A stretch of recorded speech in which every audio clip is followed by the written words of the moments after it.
What is up, guys? Just stopping for a quick break to let you know about our overall group code. We haven't introduced a prize yet, but if you want to join 544005, there will be a prize at the end of the season. We've got a SuperCoach Championship ring up for grabs, so join that code if you are keen to jump in and face the boys. What is up? Welcome back to the SuperCoach Experience podcast. I'm your host, Brandon Savage, the coach of the Savage Turbos. I'm joined for the first time in 2025, the coach of the Pretenders. If you are part of the Patreon or the Canoe Crew chats, you will know who this person is. It's Grant McCartan. You are famous in this tight little community we have. Welcome to the podcast. Thanks, mate. I wouldn't quite say famous. I'm not so. I think you're using that fairly loosely, but those in those groups will know me quite well. I do like to voice my opinion. Yeah, I like to, give the fans their money's worth. That's what I'm here for. What's going on? Nothing much. It's been off season. I've been in cricket mode. I know your fans aren't always fans that big of fans of us talking about cricket, but I've been thinking cricket. I've actually started back a lot earlier this year on my SuperCoach. Yeah. Usually I try and leave it as long as humanly possible, purely because it's a long season as it is. And as we get to sort of right about now, I'd start tuning in. But last year was so enjoyable, even though I didn't go particularly well, that I was itching pretty much from the start of December. As soon as everything started, any footy chat started, I was into it, which is rare for me. It was quite hard to move late in the season, so I feel like the interest is so hot early on because people know they need to get it right early. Otherwise, they're not going to really make moves late in the season. I think there's still room to do that, but I think it's just getting your preparation right is so key. Oh, definitely for me. Like last year, one thing that I found last year, actually, it was probably the slowest moving post-origin period ever. Like it was almost impossible for anyone to move. Yeah. I know the last couple of rounds, players are in and out, and if you've got some trades, you probably can. But I must agree. I thought, I think maybe with the rule changes around the origin buy period, it's made a big difference in that period, and then compounded when the rest of the year doesn't sort of go your way. I don't think anyone moved last year. A lot of the big super coaches, the notable ones, didn't really move at the back end of the year. Yeah, it's crazy. Obviously I was up there quite all year, but I would have a score that was very underwhelming, and I'd only move like 20 spots lower. So I think just the way it's going to go this year, you've got to start hot. You've got to make sure you get your team right. And the Iongi debacle has been massive in the preseason. If you are part of the Patreon, you would have seen I put out a 2-minute clip that Logan Geyer sent us last week, and I did a little podcast around it. It was an exclusive podcast for the Patreon group. Go check it out in the link in the description if you are interested. But pretty much Logan Geyer saying Iongi played with his brother Mav for pretty much 3 years, and he's so sold on him that he's going to average more than 55. What is your thoughts on that, and what's your take on the fullback thing? I know we're not talking about fullbacks, but every week you got to talk about it. No, that's fair. I mean, I actually think we're covering a position that I believe is probably one of the most important this year. Not because it's particularly good, because it could go horribly wrong, which is 5/8. But on the fullback discussion, for me personally, I mean, if we get cheapies across the board, it's easy. I think you go 3 fullbacks. And at the moment, I've got locked in Latrell. I'm not moving him. Does not matter what happens between now and round 1 outside of injury. He will not move. After that, I've had Iongi in most of my preseason. I think we've had about 4 or 5 discussions about this in sort of a few chats. But to me, that's only an enabler to fund the rest of the team. If we get the cheapies elsewhere, I'm going 3 fullbacks. It's the best position in SuperCoach. It's the easiest position in SuperCoach to get points. That's my plan. Yeah, agree. And I think based on this position, I don't know if you said this because I tuned out. I was just reading some messages. I'm sorry. But based on this position, if your fullbacks will determine who your halves are as well. Yeah, for me, definitely. I think you can. I think you probably. We will talk about it, but I think there's 2 very good halfbacks that everyone knows. Yep. And if you're not going 3-gun fullbacks, it's hard not to go both of those guys at the start or something close to that. Yeah. Agree. All right. A couple of things we're going to move on to before we do the halves, the 5/8s and the halfbacks. Just need to do a debrief on last week, just the podcast. I mentioned that Kelma Tuolangi and Liam Martin were working with Roger Fabry. He actually wasn't. He's working with a guy named Brendan Jones, and he messaged me on Instagram. Give me a lot of insight. He said Liam Martin is in his side and he's very excited. So I wish we knew that last week because I think we would have dug a bit deeper into Liam Martin.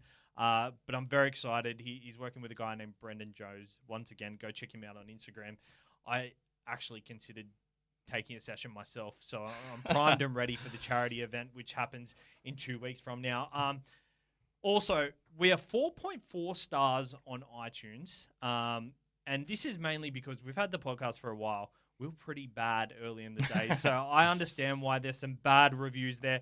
Can we try and get it up? If you do leave a review, please let me know, and I'll give you a massive thank you message. So head over to iTunes and please rate it 5 stars, or at least more than 4.4, please. All right, but we're going to move on to TLT. Yes. TLT, it's the first TLT of the year. We have trials this week for the teams that are going to Vegas. And we haven't looked at them. Not at all. I've had the opportunity. I had the time. I was waiting. I was waiting for you to get in here to the podcast studio, but I was excited to leave it as a bit of a live teams update. I nearly skimmed it just before, and I saw 5 players, and I thought to myself, "Hang on a minute, this is cheating." So the Sharks play the Warriors on Friday night. Do we go position by position or team by team? I think we go team by team. All right. The Sharks, Will Kennedy at fullback, Sione Katoa and Samuel Stonestreet on the wings, Maui Noroti and Kale Iro in the centres, Daniel Atkinson and Nuahi Puru in the halves, front row, Tom Hazelton and Braden Hamlin-Uele, hooker, Jaden Beryl, on the edges, Talakai and Billy Burns, Oregon Kafusi at lock with their bench, Huepa Puru, Taku Hei Tapua, Lachlan Crouch, and Blake Hosking. Blake Hosking, any relation to Zach? Not that I'm aware of, but I mean, there can't be that many Hoskings running around, surely. Yeah. To me, what does this say to you? Because at first glance, I think, Mulatalo's not there, but Katoa is. Will Kennedy's there. Does that mean that he's potentially fighting it out for a position to start the year? To me, what it says is there's probably some guys that they're protecting a little bit more. I mean, look, Kale Iro played just about every game last year and every minute of every game that he was there for, and he's been named. So I'm guessing there's certain guys they might want a few more Ks in the legs. Maybe they had shortened pre-seasons, or maybe they're just guys they think need the work or want the workload, because clearly they're protecting a couple of guys who are that they don't want injured. I think they're playing a little bit of both sides here. That's what it looks like to me. Yep. Agree. And over to the Warriors, Chans at fullback. On the wings, Dallin Watini-Zelezniak and Roger Tuivasa-Sheck. In the centres, Ali Leitawa and Adam Pompey. In the halves, Tamari Martin at number 6 and Luke Metcalf at number 7. In the front row, James Fisher-Harris and Mitch Barnett. Mitch Barnett, captain. Interesting decision there. Wade Egan at number 9. Jacob Laban and Kurt Capewell on the edges. Aaron Clark at lock. Dominic Veya-Malgar on the bench. Murata Niokore. Moala Graham Taufa and Sio Kali. Interesting. What do you take from here? Well, what's interesting to me is, unlike the Sharks, who've named a bunch of reserve, younger or reserve graders as their actual reserves, is that Dylan Walker's named in the 27 jersey, which I'm not, I won't speculate this early in the preseason, but is there something to that? Aaron Clark named at 13, Walker not even on the bench. There's probably nothing. Maybe they just swap at halftime and play 40 minutes each. Potentially, yeah. But, that's probably the most interesting. Metcalf named at 7. Yeah. With Tamare at 6. Everyone was kind of thinking, where does Tanner Boyd land? Who's going to goal kick in that team? I mean, if that's what they're looking at as their starting pair, they've named their starting props, they've named their what looks like a pretty good back line. Maybe Luke Metcalf is the 7 and the goal kicker. Potentially. Tanner Boyd is not even in the extended squad. Yep. Adam Pompey is a kicker. Yep. I assume Rocco Berry comes into that side when he is fully fit. But interesting. I think we get a good gauge of who the goal kicker is in this game. Obviously, if Luke Metcalf kicks goals, we will chat about it. Definitely. And the other thing for me to note in that team is RTS on a wing. Yes. I probably will steer clear regardless, not because it's not for any reason other than there's a lot of good options at the same price. Yep. But on a wing is more interesting than at centre. Yep. We can say that for sure. Everyone was talking about would he get the fullback slot, the wing slot, or be at centre. This might be the first inkling that there is a positional change on the horizon. I don't actually think that fullback and wing is very different for him. No, not now that he's older. When he was younger and he had more, he played a bit like Manu when he was at fullback. He was in literally everything. Yeah. But now I agree. He only scored like 3 tries there last year. So very interesting. I think what we'll do, I'll definitely do a trial recap on the weekend on Sunday night and then have a look at everything there. But moving on to Penrith play the Raiders. They are at Shark Park as well. My dad saw Ethan Strange, Tom Starling and Hudson Young at Brighton the other day, and he's like, he was wigging out because he's like, aren't these Canberra players? And I said to him that they're playing at Shark Park. So Penrith, Dane Laurie at fullback. On the wings, Casey and Jesse McLean. In the centres, Sione Whenua and Asu Kapoa. In the halves, Jack Cole and Brad Schneider. Props are Luron Patea and Preston Ricky. Luke Somerton at hooker. Maverick Guy, Isaiah Papali'i on the edge. Matt Eisenhuth at lock with Trent Talau, Harrison Hassett, John Sagaga, and Riley Wake on the bench. What does that tell you there?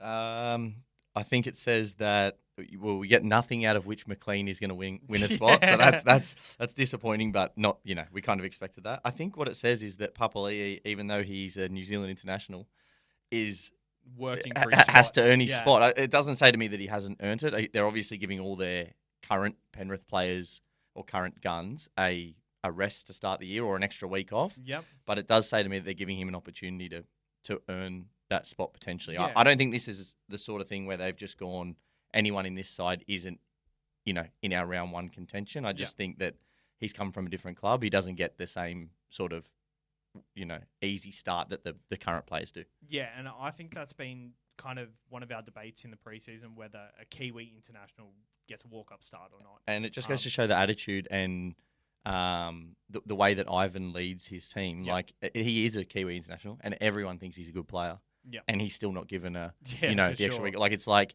but in saying that, it probably gives us as super coaches an advantage. We got an extra week to watch him. Yeah. And I think it also gives him an opportunity to win more minutes if he plays out of his skin. For sure. And I think that also locks down that he probably will play edge. He won't play middle. Yep. I think there was a lot of speculation early on that he will play middle.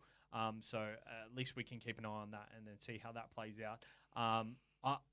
Just back to the McLeans, it's very hard to tell because usually in this situation you could be like, okay, who's playing on which wing? Yep.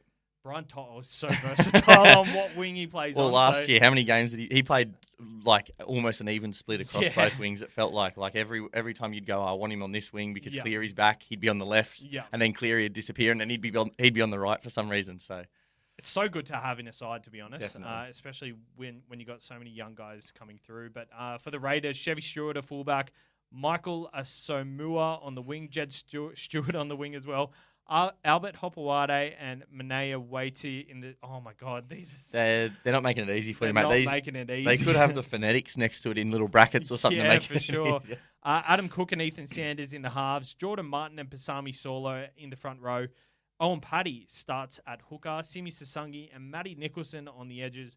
Miles Martin at lock, Ethan Alhaya and Isaac Tuipilotu, Regan Carr and Mark Tuali'i. Oh my God, I don't want to pronounce it. That's okay. I think they've named this side for one reason and one reason only, just to have a giggle at the podcasters trying to name them, and that's probably what they've gone for there. What do you see from this side? I think very similar to Penrith. They're just giving their young guys a go, but I see the likes of Matty Nicholson. I think he's more likely to potentially get an edge spot. So he's someone who they probably just want to get some Ks in. Owen Paddy looks set to potentially jag a spot somewhere. So, yeah, I think these guys, they're just going to have a good hard look at him. There's a few positives for me. One, I mean, it looks like Chevy Stewart in fullback terms. This looks like he's probably the backup, which probably means Weeks has the front running to that spot. Yeah. Ethan Sanders, I think along the same lines, but positively for him, I reckon the more that he's seen and the more that he plays games, like I think he's a really good footballer. Watching him last year, watching him in New South Wales Cup, he can play. So it's almost like what Ethan Strange did down there last year, where the more game time he seemed to get early in the preseason, he just kept going like closer and closer to winning that spot and won the spot. I don't think Sanders will jump either of the halves, but it's interesting. Yeah.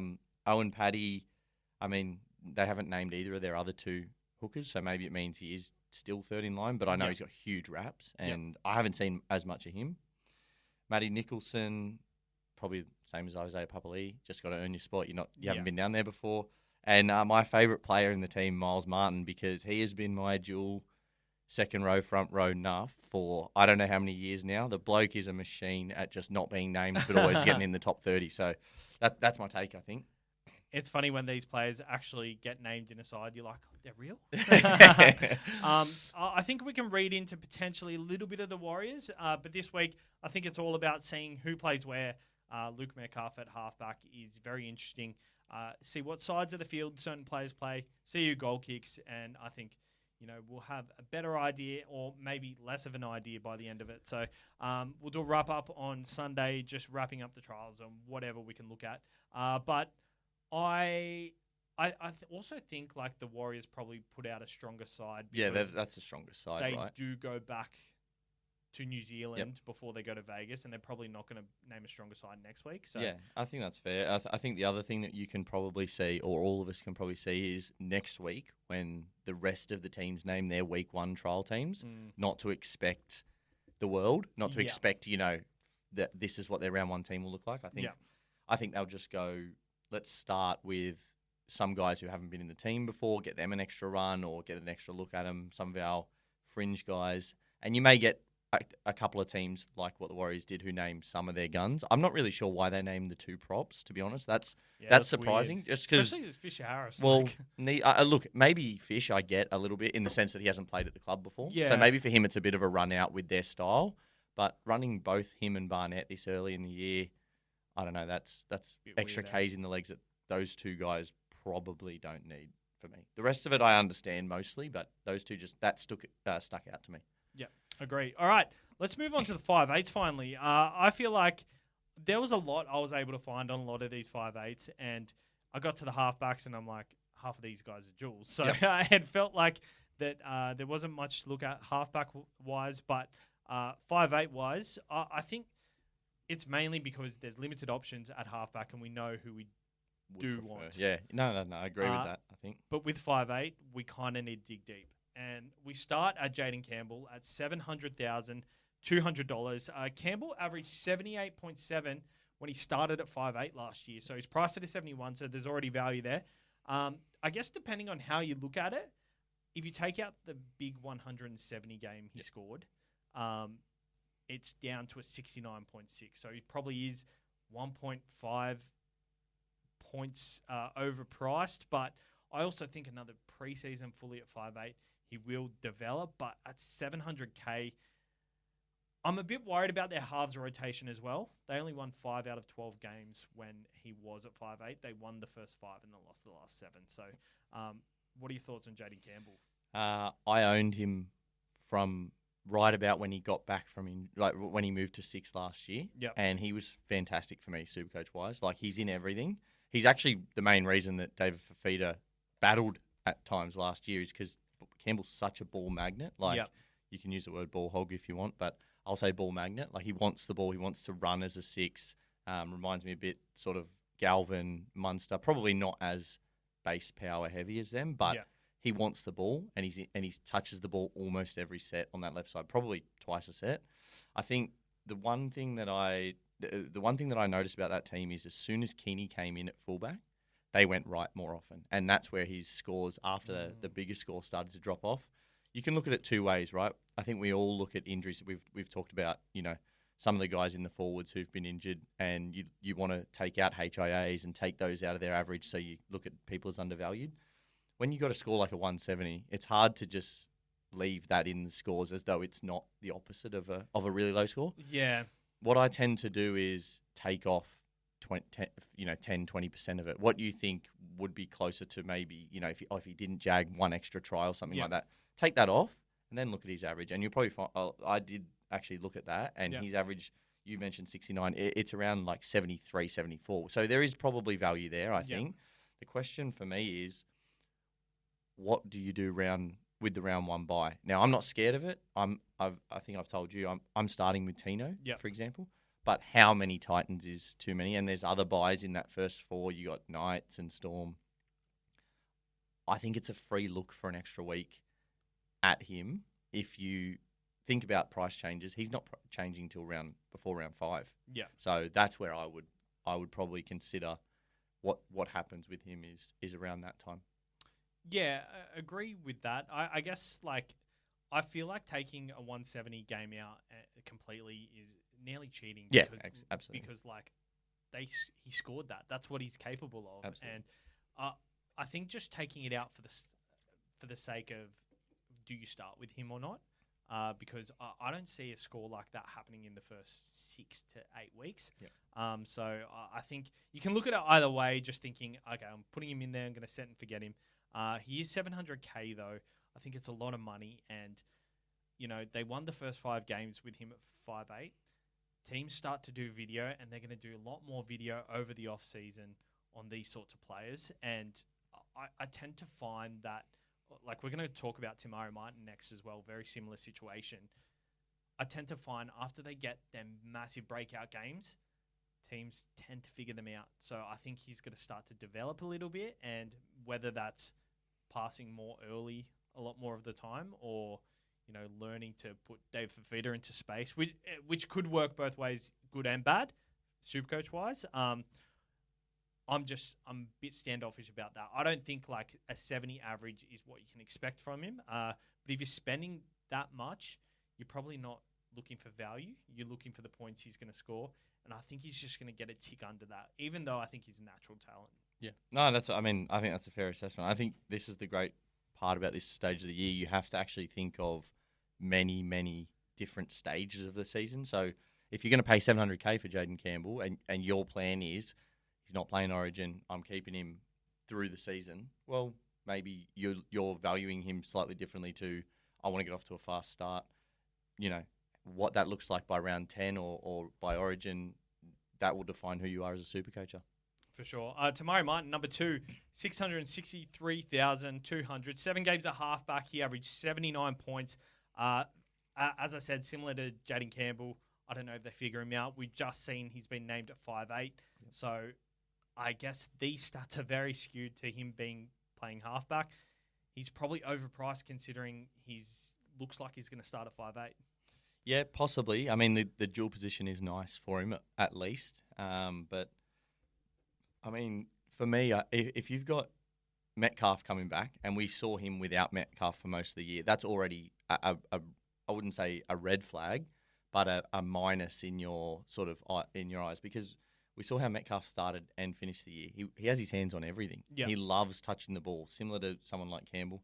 That doesn't mean they won't use him, but in a different role, potentially, side swap. I don't know if that means Tamari's going to play on the right, Metcalf on the left, or vice versa. We have to see that in trials, right? So for sure. And that's exactly what we need to look for too. Well, that's the thing, and at this stage of the year, this is the fun part. We get to talk about it, and we get to speculate, and then it's all about the eye test and what happens in trials. So I've got one note on him, which is around Origin time. He could be a great pod, but apart from that, I need to see what his combo with Metcalf is. Yeah, so you're definitely not interested at all. Not interested. I just think he's priced right. Yeah. I think he's priced what he will probably average, give or take. And that's in a tough spot. Maybe one of the things, and I don't want to sort of cut out of the player chat here, but one of the things this year at 6 is there's almost a battle between, do we go for someone who's priced right, but we know they're going to stay around there? Yeah. Because there's not many cheapies appearing.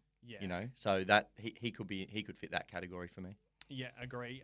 Moving on to Dylan Brown, 651,800. Dylan Brown last year was meant to be his bounce back year. It didn't quite eventuate, but he still had a pretty good year.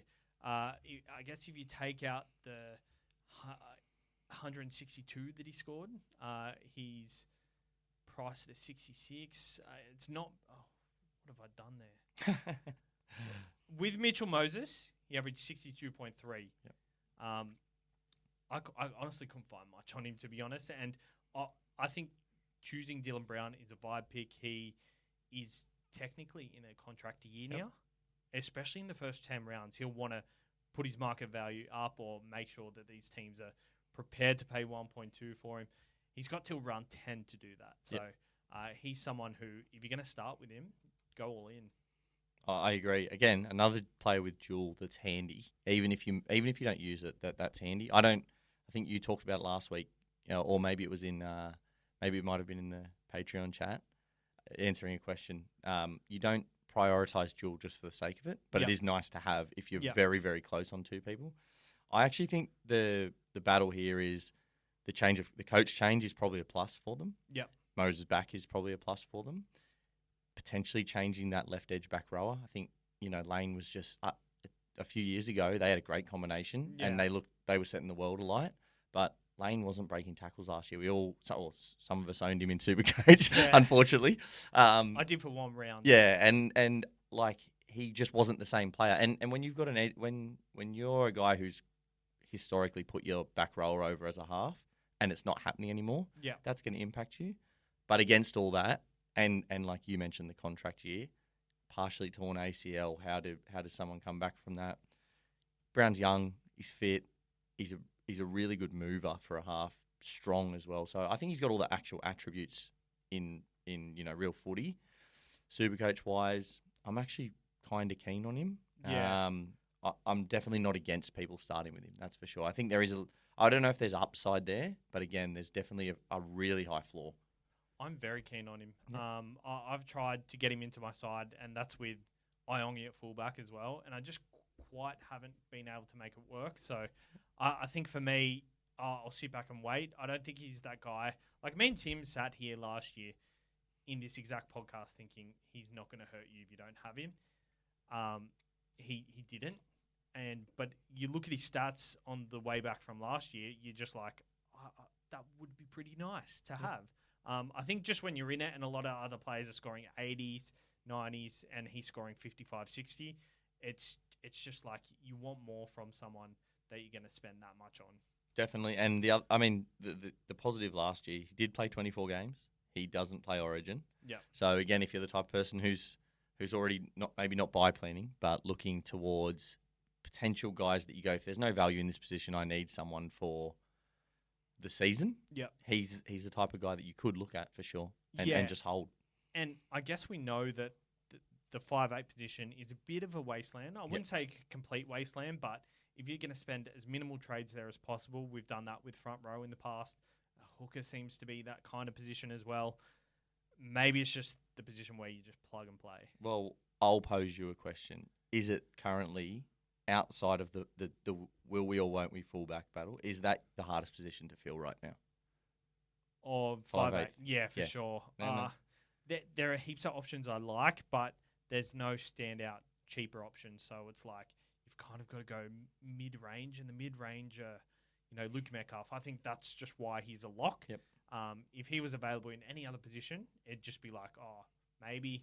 But because he is in 5'8", I think that position is a lock for him. But it's the other one. Do you go gun, or do we wait for an Ethan Sanders to potentially get named, or a Will Price or something like that?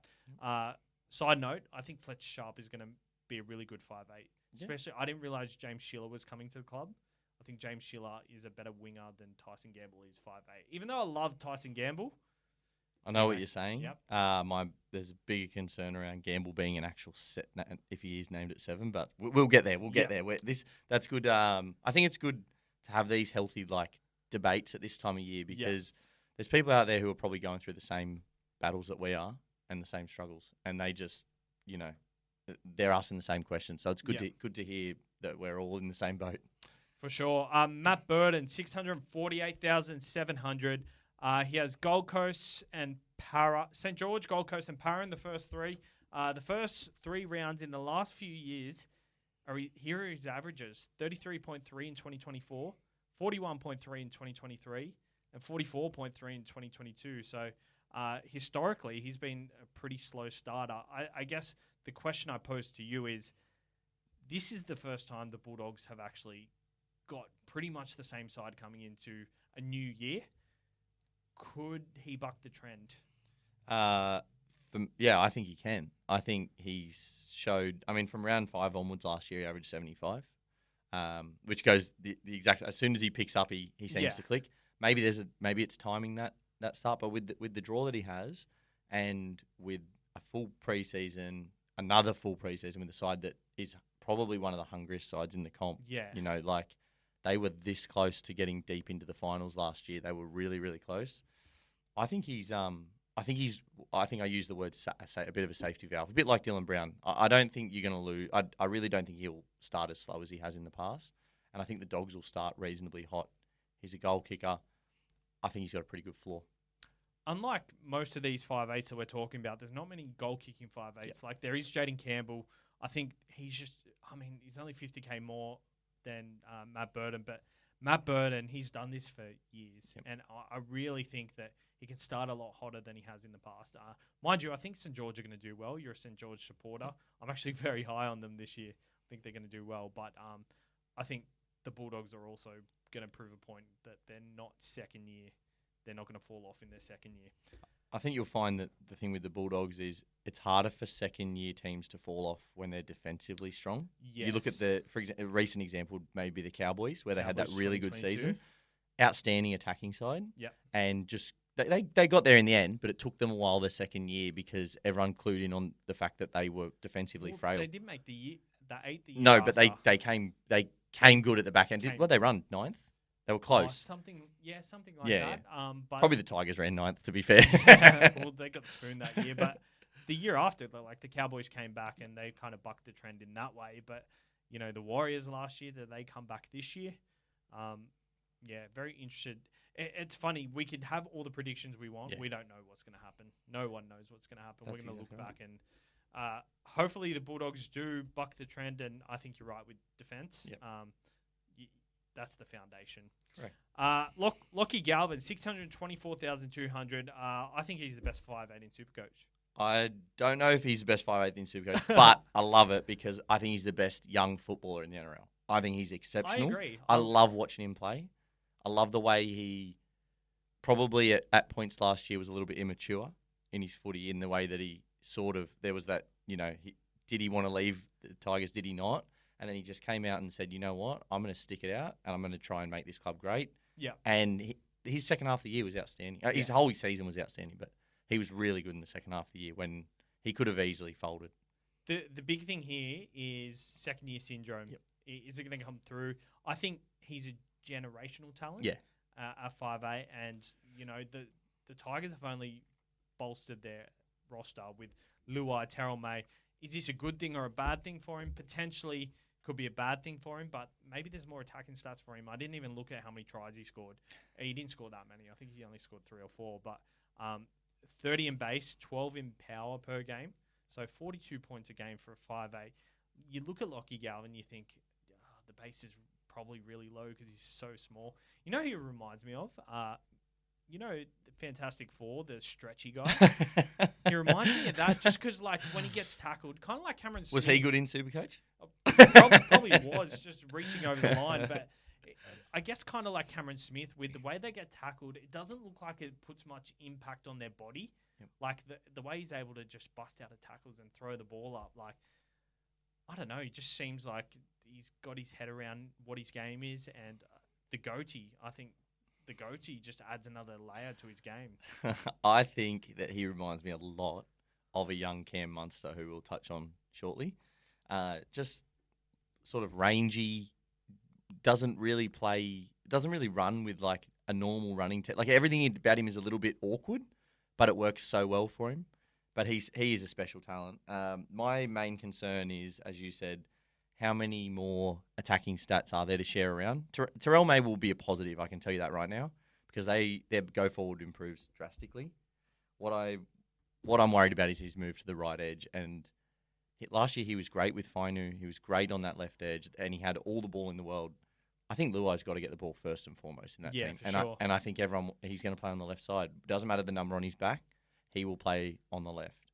So Luai? Yeah, Luai will. Yeah. That's and I, like Galvin's right-handed, right-footed. So playing sense. on the right doesn't hurt him Yep. necessarily, but it is different, and it's a learning curve for him. So do you think they play more of a, I guess, traditional role in that Luai's the first receiver, Galvin is the second receiver, and they both just play both sides of the field? Or do you think Benji's just not going to complicate it too early on and just kind of let Luai roam, and then, you know, after he gets a bit of cohesion with the side, then start to let Galvin roamy? Trying to get Timmy's team name in there. No, I would love, as a footy fan, for them to play both sides from the start. Like, just let them play because I think it would work. I think they'd just click those two. Yeah, for sure. But Benji has to perform this year because the Tigers have backed him, and it wasn't his. What happened last year was not his fault as a coach. No. But now with these guys coming in, he will be under genuine pressure because those names mean results must come. Yeah. Yeah. Agree. Cameron Munster. What are your thoughts on Cameron Munster? Well, he was in my first draft. He was in my first draft too. And I think anyone who, until further news came out, I think everyone would have just about had him at 6, preferably. Yep. But with the news that he's still I don't think he's still running as of today. He might have just started running. That hip injury doesn't sound excellent to me. Round 2 bye. Price is great, but I think we can, again, in a difficult position, he's a guy we could sit on, wait till round 4 or 5, and if whoever we start with isn't going great, find the money. At $600K, he's not poorly priced. Like, that's a great price to get him at. Yeah, agree. I guess, like, looking at his stats, he based 30 points. Last year, he only went 36% of his games over 60, whereas previous years he's gone 68%, 76%, 78%. So I think just based on that, there's so much value there, meaning like last year was definitely a down year for him, but the reason it was a down year, what was it, Jerome Hughes? Was it the fact that Jerome Hughes was in the side, or it was probably more likely that groin injury and the fact that that's still hindering him? I can't touch him yet, but the minute we see any glimpses of him being fit and, you know, him in a press conference saying, I'm good to go. Like, I feel better than I have. Well, you know what he's like, right? He will probably come out and do that from round 1, and it's probably not true, but you'll see it in the field. The way he moves, if he starts getting off that right foot and getting outside the opposition half, then you know it's probably time. But I made myself a little note that by round 5 or 6, I need to look at him every week just to see where he's at. Yeah. Because I think that he could lead, if you take out that first 5-week block or 6-week block, I think he could lead the positional average for the rest of the year. Yeah. I think he could be the best 6 from then. 100% agree with that. And I think the fact that Jerome Hughes has really busted out and become like a premier number 7, I think that only helps him and helps his style of play. He's not that guy that needs to direct the team around. We saw Dylan Brown last year without Moses, kind of seemed a bit lost. He just needs to be that guy that can just cause havoc. And I think we'll definitely keep a close eye on him through the year, because the minute he does get to a price or just looks remotely good, we're getting him in our side. Absolutely. Ben Hunt, 603,400, price at a 62. It's his best average since 2021, which he averaged 67 in. He's in a new side this year. What are your thoughts on Ben Hunt? I feel like I tried to look for positive things here, which I found quite a bit, but it kind of ended up being negative. I thought you would go look pretty deep into him, and as a guy who's watched almost every game he's played in the last few years as a Dragons fan, I just can't see how he'll get more usage than he got at the Dragons. I got no issues with the better team, better just more of everything. I get all that, but he's had over 30 try assists multiple seasons in the last few and averaged high 50s to low 60s. Now, has he been motivated the whole time? Has he been involved in everything the whole time? No. But you've got to share touches with Walsh and Reynolds. I think those things kind of balance each other out. It really wouldn't shock me if he averaged within 2 or 3 points either side of what he's averaged in the last couple of years, even with less try assists, just other things happening. Yeah, agree. I guess with the fact that Ben Hunt scored 34 try assists in Supercoach last year, that scares me off so much. I looked at Ezra Mem's stats from last year, 9 tries and 13 try assists Supercoach-wise, because the apps are different. Yep. And I looked at that and I'm like, Ben Hunt had nearly 20 try assists and not many tries. You could probably even that out with him going to the Broncos to a better side, a better system. But the fact that he did 34 try assists, it's too hard to go near him. Yep. I did make a bet with, shout out to the Rugby League Realm, who's in the Canoe Crew chat, that he would average over 60 this year. I still believe that. I just feel like for some reason the stats aren't there, but I just think he's going to get more line breaks, more line break tries, more line break try assists. A lot of his try assists were kicks. Yep. Kicks to Lomax, throw the ball to Lomax, let him do the work. You get a try contribution for that. Mate, I watched it all season. I could name most of them, I reckon, but you're not wrong. That's how I see it as well. The other thing for me is that he's playing on his non-preferred side. So he will move, if Reynolds is fit, he will play left side. Yeah. And that's, that doesn't mean that he can't play there. Again, it's just anytime there's a role change that isn't a positive, you got to factor that in. The Broncos are actually happy to go both sides, so it doesn't make a huge difference. But as a guy who's played on the right for 2 or 3 years and stuck to that, it's a wait and see more than a go at it now kind of thing. Yeah. He's going to move into number 9 come round 9 or 10 when Ezra Mam comes back. How does that look? Does he play 80 minutes with Blake Moser potentially coming on? Corey Paik seems to be the front runner at the moment, strangely. Where's he come from? Yeah, I don't know. But, yeah, interesting to see there. I want to see if you're going to go hard at him, go early and then maybe use him as a sacrificial type person to go down to sacrifice if he doesn't do as well. I don't mind that sort of play, but if you're locking him in early, I wouldn't expect the world from him. I'd be very standoffish. And Supercoach-wise, if he does get the hooker duel and then for some reason Adam Reynolds goes down, then it becomes... Well, that's the interesting thing I was about to add is that hooker duel really opens things up if something goes wrong later in the year, because having him as either your starting or backup hooker at probably a reduced price after he plays, I would think he's going to be in a minute share at hooker. You would think even if it's 60, he'll be in a minute share, and if that brings him down to 500k, 470k, something like that, and then Reynolds or Mam go down, well, you're getting what we're talking about now changes completely, because you're looking at that as though he's 470k, and then you go and a hooker.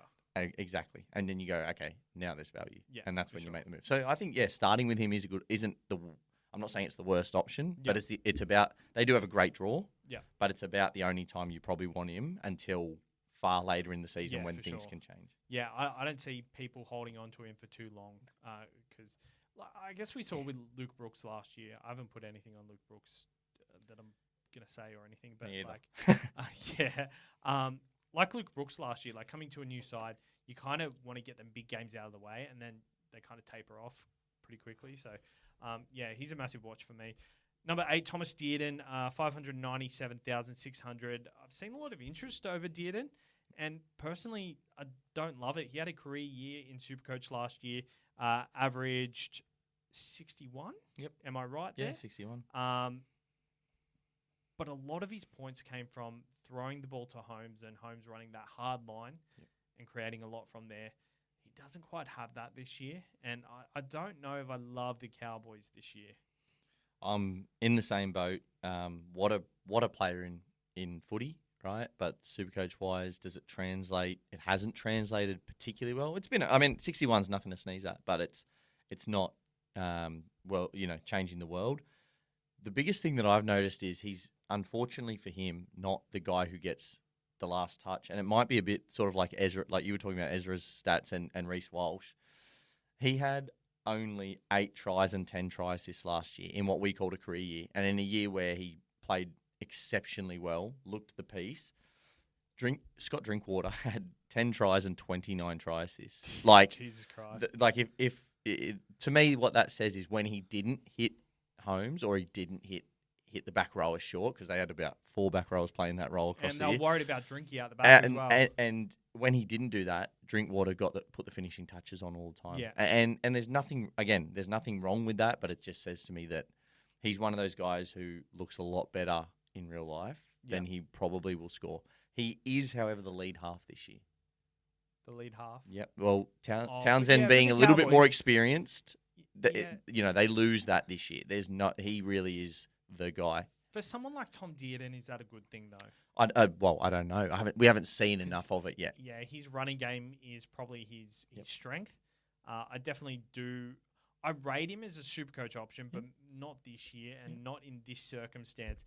And like I guess what I like when I'm buying players, they need to be the center of attack and they need to build plays around them. And I just don't see them doing that. I mean, I see them doing that for a lead ball to the edge back roll, but I see that with Drinky running out the back in shape. Exactly. And the players around Drinky, but Dearden ices it. I want to see players like, Luke Metcalf, who looks like he's probably going to be the center point of attack. Yep. Matt Burden to some extent. They haven't got a gun fullback. Probably Matt Burden. So I like these guys who are the center point of attack who will benefit off more points. Well, we talk about, probably in other sports, but we talk about usage rate, right? Which is how many things do you actually put the finishing touch on, not just be a part of, not get an assist or whatever. I don't think his usage rate will change substantially. Yeah. Drinkwater is obviously the guy who probably hogs most of their finishing touches in SuperCoach, from a SuperCoach perspective anyway. I guess just on Drinkwater quickly, I guess without Holmes, do you think, I know he might get the goal kick in Drinkwater, but does he regress now that they've kind of lost a little bit, especially like edge bench depth and forward depth? I mean, I think the Cowboys' way of winning this year is to attack.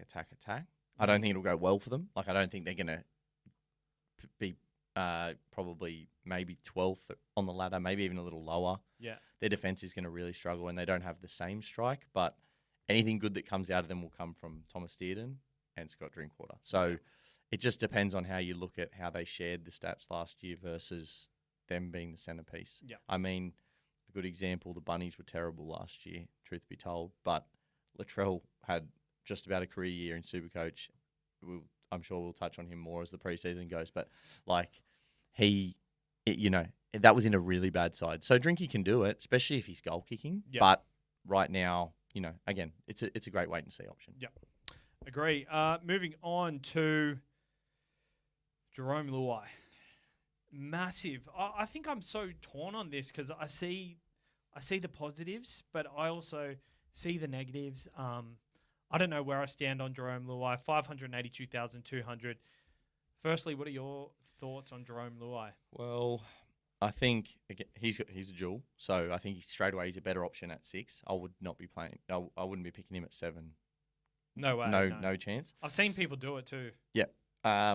The thing that I picked out of last season when I did my numbers was that he had a crazy 3-game stretch right around this first Origin game where he was just untouchable. He was awesome. He averaged 120 in that 3-game stretch, and if you take that out, this is with games without Cleary as well. He only averaged 66 last year, which is still upside. That's still pretty good. Yeah, there's still upside there. I expected that to be a lot lower, to be honest. Well, that's fantastic. I mean, look, for me, I think that goes to show that there is upside there, right? Yep. Penrith as a side without Cleary versus Tigers, even full strength. I'm taking Panthers 9 times out of 10 still. Yeah, so, true. But in saying that, I mean, for me, he's the guy. They brought him in to be the guy. He will be the guy. He's never had that opportunity consistently before. I just don't know whether to start with him or wait and see for round 3. I don't think there's actually anything wrong with him. He's priced at a price where there's not much risk. I don't think. I think so too, but like I go to look deeper into the stats to have a look to see what am I missing. He only did 38% of games over 60 points for the year. But you take Cleary out of the side, 75% were over 60. And he played 8 games. Pretty good sample size, to be honest. And I know you say you prefer Penrith over the Tigers, but the Tigers are going to play a brand of footy that's actually going to suit him a lot more offloads, a lot more off the cuff footy. You've got Terrell May, you've got Appy Coruscant, you've got Lockie Galvin, who are all offload kings. Just seeing him come off the back of offloads and doing his chink in, I see him scoring a lot more tries through the middle, in particular. I don't necessarily see him as like an edge scoring guy. Yep. But I guess just because he's just so off that bouncy. Left foot, he always goes back to the middle. That's one of it's a strength and a weakness sometimes because maybe Benji puts him on the right for that exact reason. And if that happened, because Lockie's so comfortable on the left, it would shake the footy world a little bit. But it wouldn't shock me if he did something like that, and it wouldn't shock me if it worked. Yeah, for sure. And I guess Jerome Luai's resurgence or breakout season as like the guy. It checks out with his receipts. He got 1,238 receipts last year, which compared to his highest year was 1,100. And the years before that, he got 872 and 739. So probably over nearly 500 touches more last year than he got in years previous. And I think that shows he's going to get way more touches at the Tigers this year. So I love it, and I'm very keen to see how he goes. Am I going to start with him? I like Burton better. I like Burton better. I think Burton's my number one option at the moment. Dylan Brown's not far behind. Yep. But he's intriguing. Oh, I'm really close on that. Those three. Those are the three. If I'm going to pick a gun to start, I think those are my main three. Yeah, sorry. And you know what? I think we're going to have to pick one because I was relying on Tanner Boyd, to be honest. Yep. And he hasn't been named. So I guess we'll see where we go there. Anything else to touch on, Lua? I was just going to say, I think for me, I'm in the Metcalf bandwagon with you. I think we were on that pretty early in the preseason, where I would have liked to have actually started Metcalf with a cheapie behind him and just let Metcalf play. I think I'm now heading to the stage where is the cheapie going to appear at 6, and do I almost have to not to get I can play both of them, but go a gun and Metcalf and just sit them both there and leave that position for as long as I can. Yeah. Agree. Blaze Talangi, number 10, 562,600. He had one of the best runs of a cheapie last year. He was great. But he's playing 5'8". We have no sample size of him at 5'8". I would have loved if potentially he was an outside back. I would have loved to look into that a lot more. But I did look into partners of Cleary. And we saw Luai, how he was so restricted as a 5'8" under Cleary. Not for bad reasons. I feel like Luai did his role perfectly. A lot of forced dropouts when the teams were on the back foot. Schneider averaged 43 in 6 games at 6 last year. That's all I have at Penrith 5'8", because they chopped and changed quite a bit. They had Jack Cole in there for a little bit, but Jerome Luai played majority of the time. Jack Cole played. So I guess this one is a gut thing, and I guess my gut says that no. Well, I mean, I think that's fair. He clearly is a good SuperCoach option in terms of when he plays. He just seems to be a magnet for points. But is he overpriced? Is he even going to start? I mean, Schneider probably won't be preferred purely because he's so similar to Cleary. But Jack Cole, I actually think he's a really good footballer. I like Jack Cole. Yeah.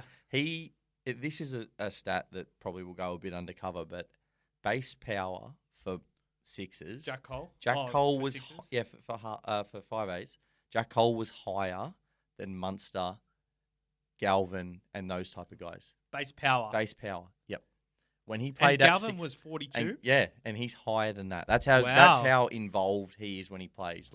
Lots of tackles, lots of runs, but also your power stats, tackle breaks, and offloads. He did it all. Yeah. He's a pretty big ball. It wouldn't shock me if he actually ended up maybe as a back rower or a third or a lock. But what I'm saying is I don't think Talangi's locked that spot up by any stretch. I guess as we said, Papali'i, he's an international back rower. He's not just going to walk into a starting role. I had the feeling of Paul Alamotti from last season with Blaze Talangi. He'll get a go throughout the season. He'll probably lock down that spot because he's a great player. But you don't just walk up and start at the premiership winners. Well, we just looked at the team list, and if Papali'i is playing this round, why are they playing both Cole and Schneider? Wouldn't you think Talangi would be in that team? You would think fighting so, for but it. Does that mean he is locked into the role? Well, if Papali'i isn't allowed, if Papali'i doesn't walk into the side, how does Blaze walk into it? Maybe it does. I guess Maybe it does. But it's an interesting little, yeah. How does one work and not the other sort of thing? You never know. You need to be inside them four walls to know. But I guess it could also be training. Yeah. Like, which one's been training better? Absolutely. And, like, for me, yeah, I don't know. I reckon Jack Cole starts there. And I agree with you. I've always thought that with, especially with Paul Alamotti last season, that was a massive giveaway. But he's a good footballer. Like, he's a great just footballer. on the eye, he's a good footballer. He's nothing of Galvin's ilk, but he's got something about him that just screams footy player. And I think if people watched him, they'd see that whether he might not end up as a six. A lot of sixes do end up back row or different positions, but he'll end up somewhere and he'll play a lot of footy. Fair. Cody Walker, number 11, 559,800, averages of 56, 57, 69, and 57 in the last 3 years. But the last time he was under Wayne Bennett, he averaged 83.8. Cody Walker. Well, I think that the important thing is he's going to move back to that left edge. That's what has to happen first and foremost. And if he plays on the left edge, he's probably undervalued just in that. No other. Don't worry about Wayne. Don't worry about any other stat because he had to play a lot of footy on the right edge last year when they lost. Which was no good. It's just not he. One, he doesn't prefer it. That already means that it's more challenging. He did a good job there, or as good a job as he could do under the circumstances. But when he plays on that left edge, look, Latrell still stats from him, but it's just a minefield there. Like they just score so many points, so many tries. He's a bit like Ben Hunt. He finds a way to be the guy that gets the try assist. Like he gets a lot of try assists. Yeah. And I had a look at it. I don't think because there's been a bit of speculation about how Latrell impacts him when they play together. His average actually improves a little bit with Latrell. It's not significant, but it is a little bit. That's already a little bit of undervalue. Yep. Wayne coming back, team improving. He is a little old, but he managed 21 games last year. Like I think I don't see a reason I don't see any real big red crosses next to him. Yep. It's just I haven't found the big, that's it yet. And I'd love to watch him in trials for that because I think if he moves well, it'll give me a good indication. That left side is massive, and I think last year he was deprived of that. The left side combination with him and Alex Johnson, who would just finish every single try, he gets that back this year. Alex Johnson is not there, but I think arguably you got someone who can probably finish a try a little better at this point in time. Couldn't agree more. Tyrone Munro. Yeah, couldn't agree more. Assuming he definitely is on that left side because he's played all this footy on the right, but I think we all think and agree that he's probably going to take that over.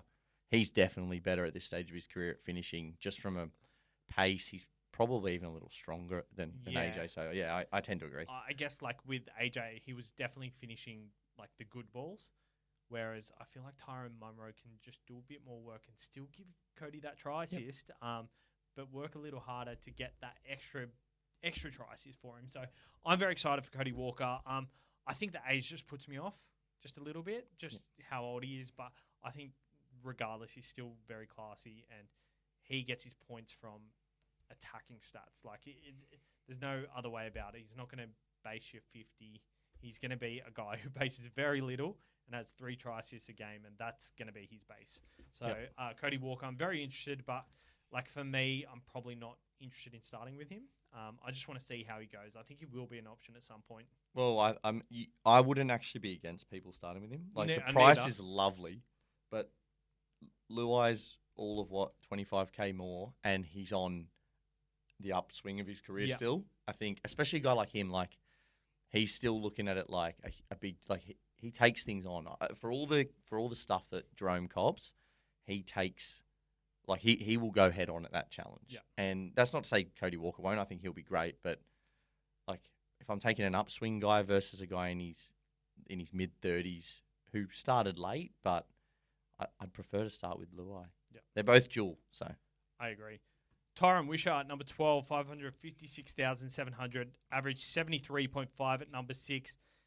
He's an option in months it goes down, but that's all I've got there on Wishart. Yeah, I've got a run of now guys in this mid-50s range who kind of are either relying on someone going down or don't have substantial upside in role that I can see, or a role change. So that's what we're looking at this time of year. You want to look at what things do you consider as a positive thing for a Supercoach? Is it coaching change? Is it role change, minutes change? You want to jot those down and go, how many of those am I putting next to each player? If they've got 3 or 4 of them, you know that, like Terrell May, for example, you're thinking have to have him, and then you work backwards from there. Yep, 100% agree. Where are we? Tyron Wishart, probably not an option if he jumps out. I was going to say something, but I forgot, but that's okay. If he does get the start, or if he does get a role, straight away. It wasn't on Wishart at all, to be honest. Number 13, Braden Trindle, 553,900. Take away his first 3 games, 18, 27, 11. He started with a shocker.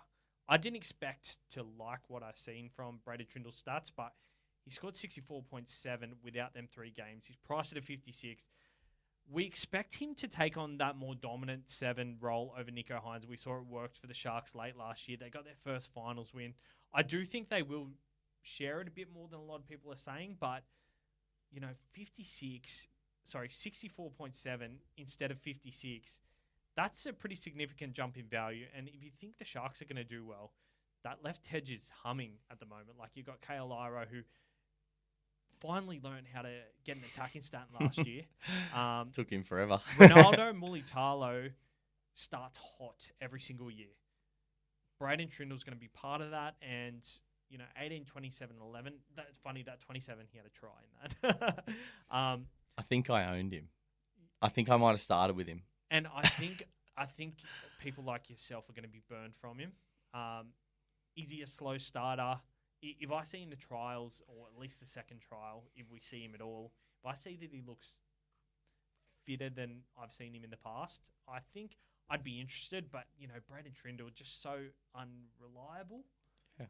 I mean, look, I was just about to look it up there. I'd love to see what the stats were when he goal kicked and when he didn't goal kick, because there's and I've got nothing against. I completely agree with that. He actually looked a better footballer after those 3 games anyway. Yeah. But without Hines for stretches last year, the kicking would have at least added some value there. And I'm actually not against it. Again, he's just in that strange price where if I can find the extra money, I'd rather go up than bet on one of those guys, just because I know what I'm getting from some of the guys a little bit further up. He did average 82.6 without Hines when he was playing 7. Yeah. I guess let's take 12 points of goal kicks off. That's still 70. Yeah, it's fantastic. But that's without Hines. And I think we know that Nico, it doesn't matter what comes out or doesn't come out in the media, he is going to start this year in a better place than he finished last year, right? Like, what happened to him at Origin was very unfortunate. Like, it was the right decision to change him at the time, not because he did anything wrong in that first game of Origin. That was, Suoli probably cost him his spot, but it was the right move for New South Wales. But it clearly impacted him. Yeah. And I think he's the type of guy who he's been through a lot of stuff personally and with his family. And I think he will bounce back this year. I think he's tough as nails. He always does. Yeah, he's one of my favourite footballers and has become that over the last couple of years. Not necessarily because I think he's a perfect footballer, because I think he's one of the great role models and a very good footballer. Good bloke too. Yeah. Lives in Cronulla. He suits Cronulla, doesn't he? Yeah, to a T, I think. All right, I've got to go to the toilet. All right. All right, now we've got the negative juices out of our system. We're going to talk about Brad Schneider. Anyway, next, KOX. Brad, I've got nothing on Brad Schneider, so I wasn't going to say anything. Probably the same as a couple other guys here. Yep. Someone goes down, maybe. Agree. I did put just a note on KO Weeks because he will start at fullback. I think there's not much sample size you can go off with KO Weeks, but I really like what I saw from him last year, and especially in that Prime Minister's 11 game. Like, it just proved that he's up to standard with first grade, and he could play a big part in Canberra's attack. That they've got a bit of a one-dimensional attack, and I think he's going to be the focal point of it. I guess they've got Ethan Strange at 5'8", potentially Ethan Sanders. I like Ethan Strange potentially as centers to blood Ethan Sanders, but regardless, I think KO Weeks is like the center of that attack. No Jordan Rapana, so that's also another factor that gets more touches on the ball with him. I've had a lot of questions about him in the preseason. I guess for me, he only based 25. Yeah.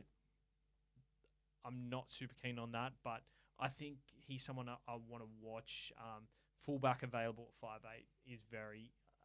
it's very interesting, but the fact that he is a not established player yet, it's a bit scary, and I think it's a bit too risky for myself to look at just yet. Yeah, understandable. I mean, Chevy Stewart is literally right up his tail, yep. from what I understand. I know he had a bit of a shocker on debut, and there was that sort of stuff, but that kid's been touted forever and a day. Like, he's clearly got something about him. Yeah.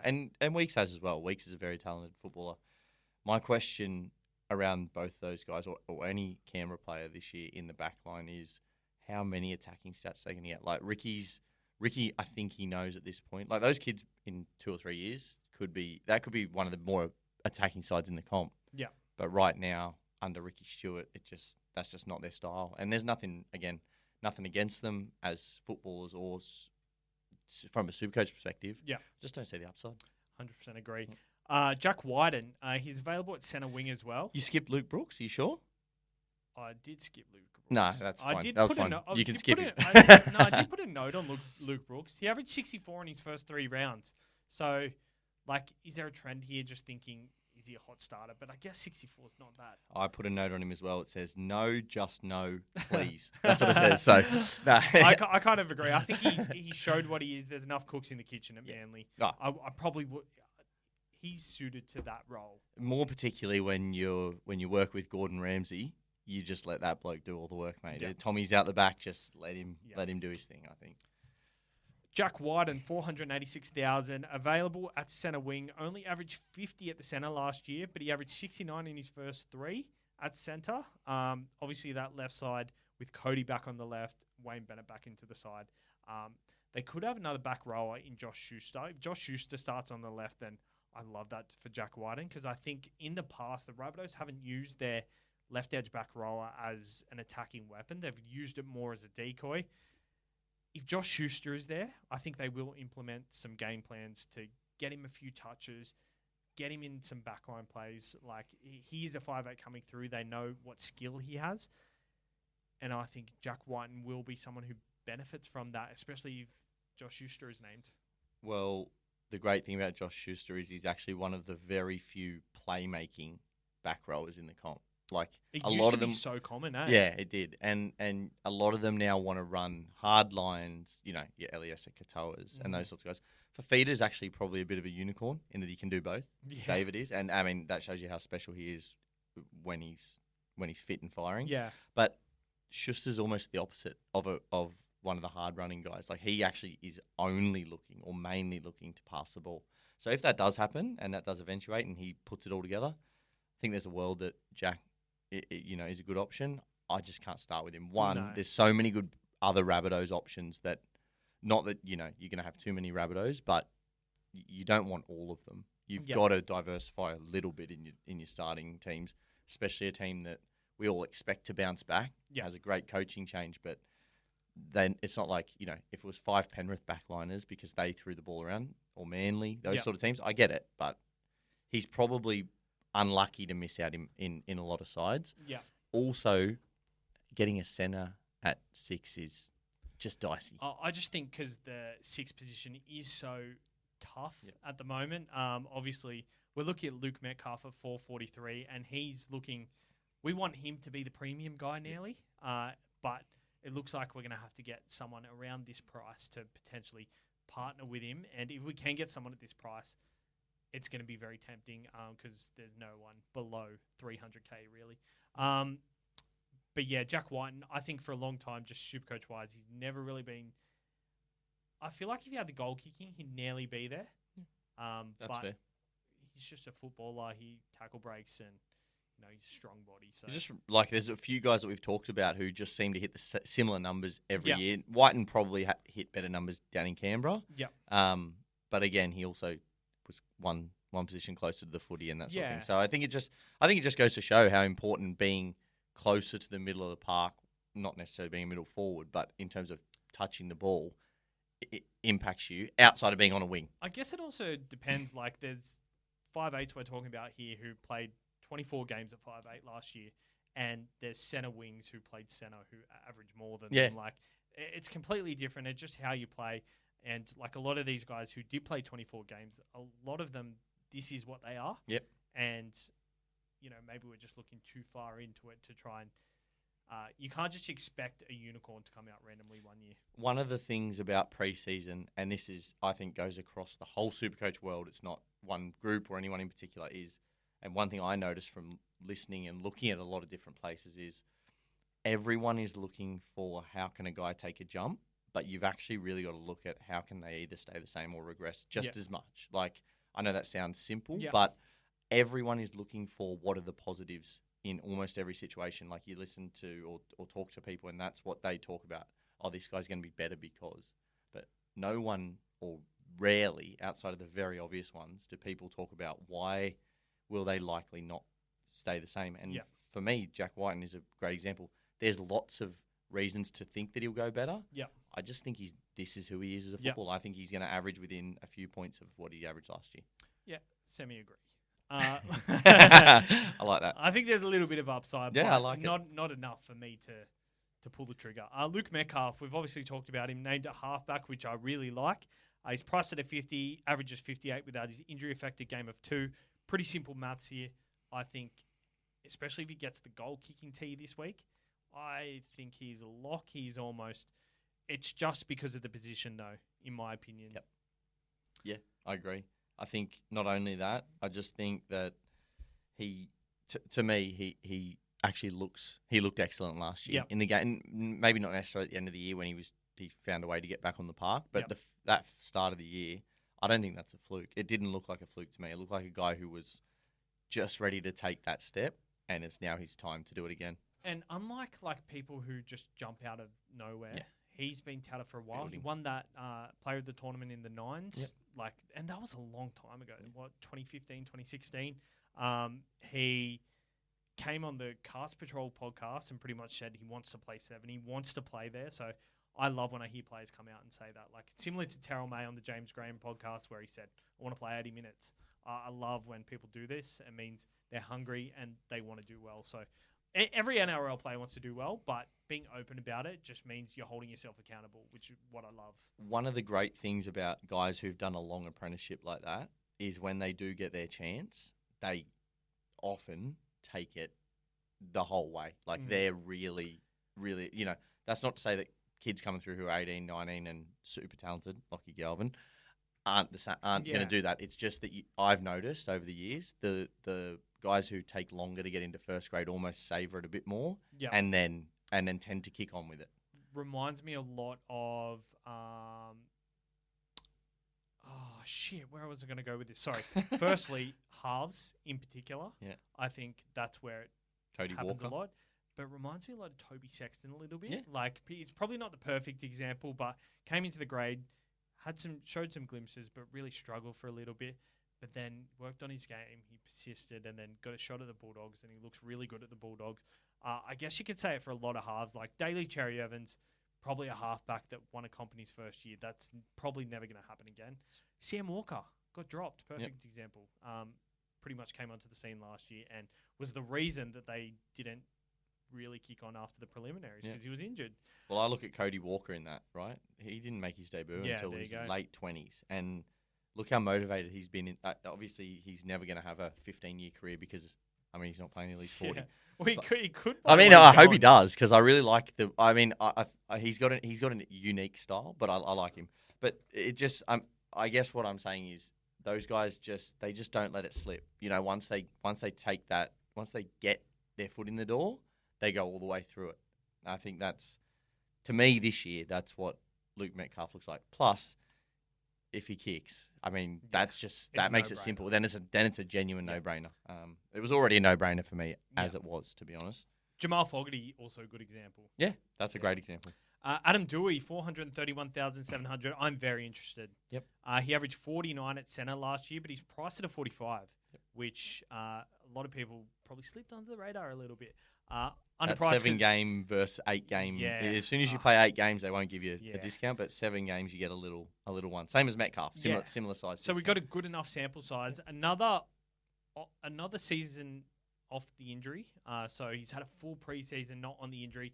I guess last year he came in, what was it, around 13, 14 or something. Yeah. After coming off an ACL, which means he didn't really have a preseason.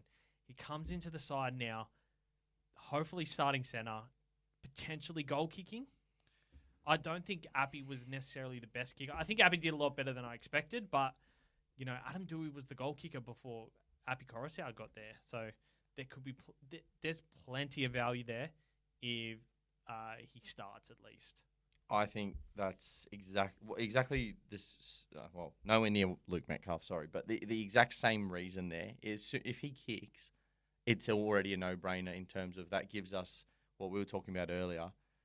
Metcalf as our 1 and Dewey as the perfect backup price-wise because you don't have to spend the extra 150, 200K. You know that it might be a slow burn. It's a better side for 1. They're going to score more points. But I just want to see if he kicks. I think his base power is really good. Last year it was really good. It was actually in the early 40s last year.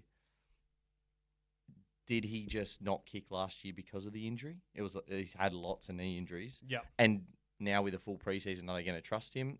I guess those are the questions we got to, trials will answer. But I actually have him in my side currently. He is. 5'8"? He is my backup 5'8" right now because that's what I want to happen. I'm almost trying to,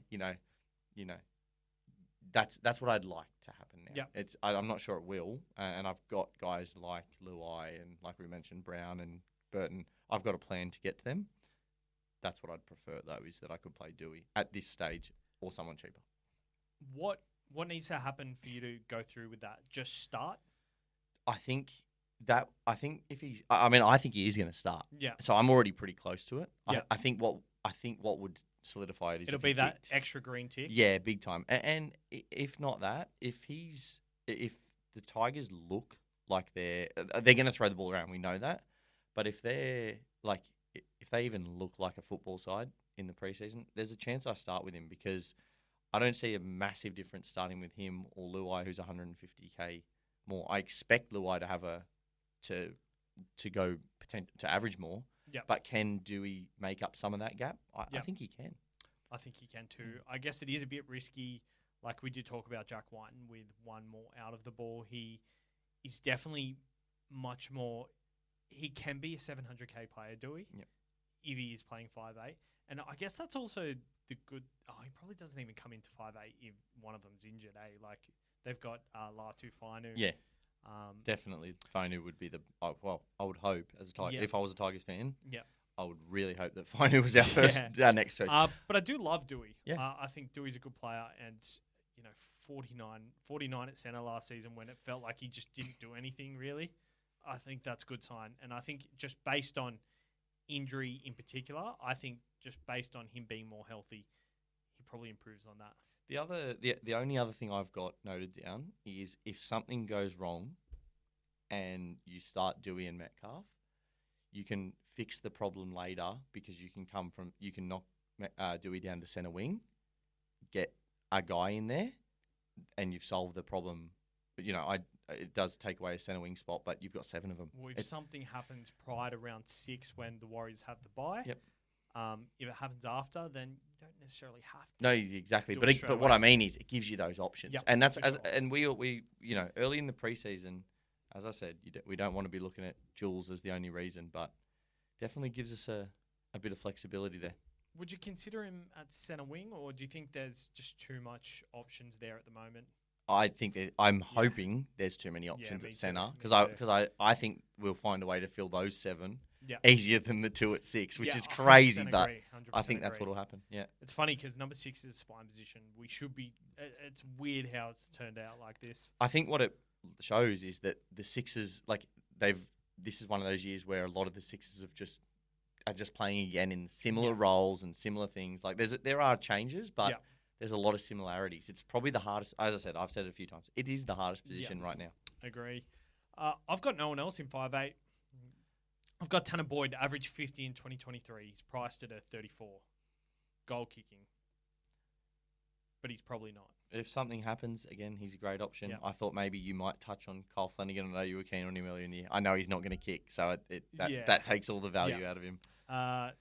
No, it probably wasn't. 403K. I looked at him. I looked at guys like... Actually, no, I'm looking at halfback now.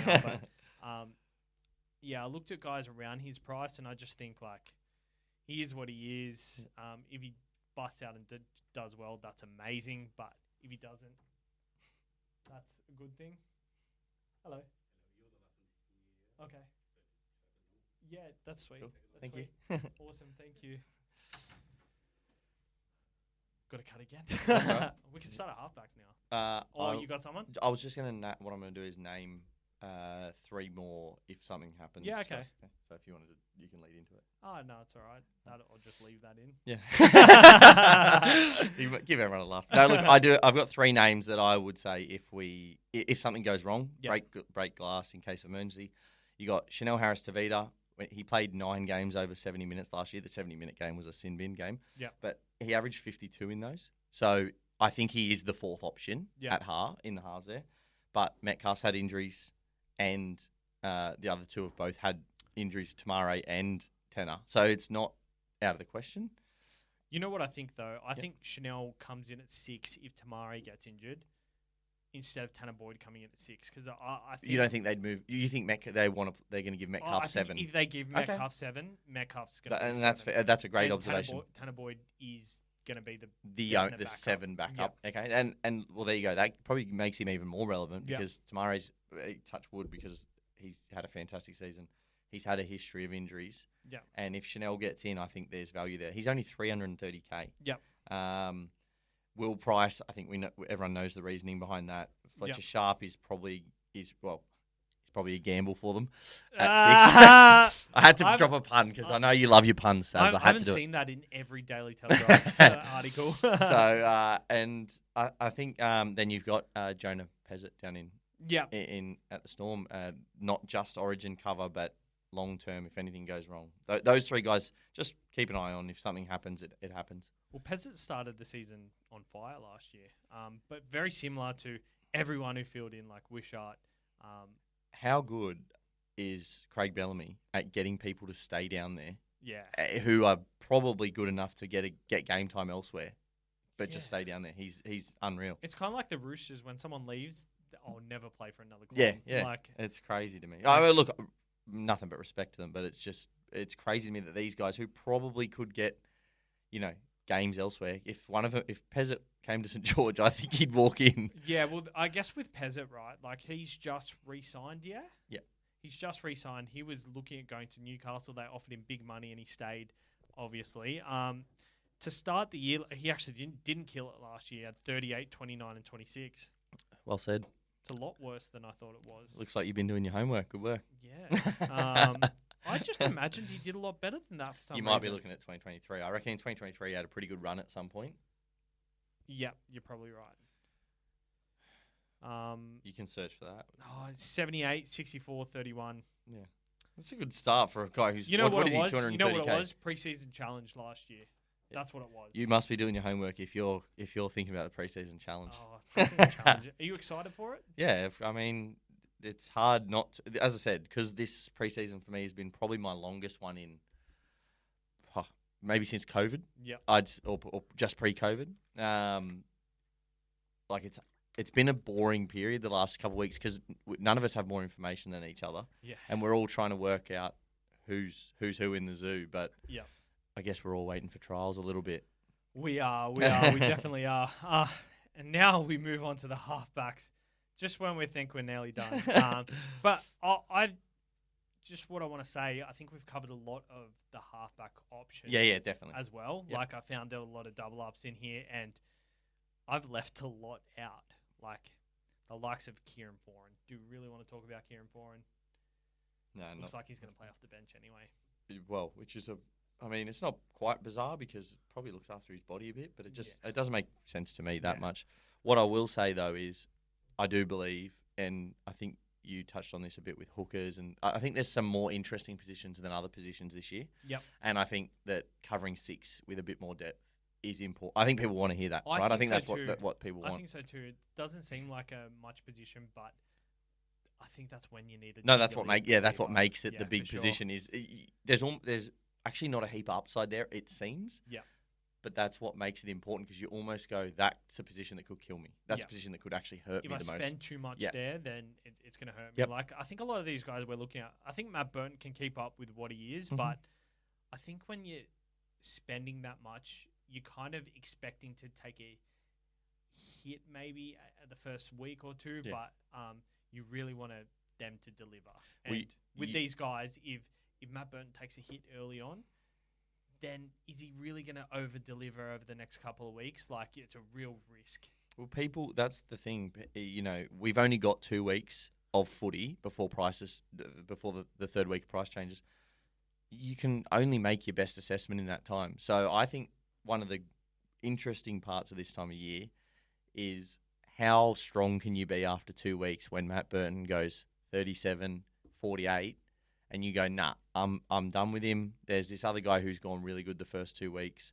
His team's flown out the blocks, easy draw. And then Burton goes 70. It's not world beating, but you go, oh, geez, I would like those. Like, that's exactly what the other guy I jumped to got in the first weeks. I know we want to make trades. I know we want to use our boosts early to make sure we get the right team value. But you just got to, this is a position, that to me is the position where this year you might just have to just suck eggs for a week or two and make your decision in round 4 or 5. Yep. Agree. Halfbacks. You did a really good write-up for us, Nicho Hynes versus Nathan Cleary, in the Patreon. We put it out there and got a lot of good comments praising it, so thank you for that. Where do you stand on it? Well, I think it, again, back to my first, the introduction of the show, I think if our fullbacks, if we don't land cheapies elsewhere and we want to go Iongi, I think it's a fantastic option to go both Hynes and Cleary. I said in my piece that I, gun to head, have Cleary by this much. There's probably an element of, I think he's one of the greatest players to play the game in that. I know he's battling for round 1 as it is, and things will change over the next month. But hand to heart, I think that Hynes doesn't have a role, coach, or team progression that outweighs Cleary losing Luai. I think he hasn't won a Dally M. I said this in my piece. I'm not saying that Nath is the type of bloke who is only looking for his own accolades. I think he's proven that over time. But it is maybe one of the few things on his resume that's stopping him in the immortal conversation already. I don't reckon it's even Dally M. I think it's, with Luai gone, I think this year he'll look at how they went last year, and he only played 10 games.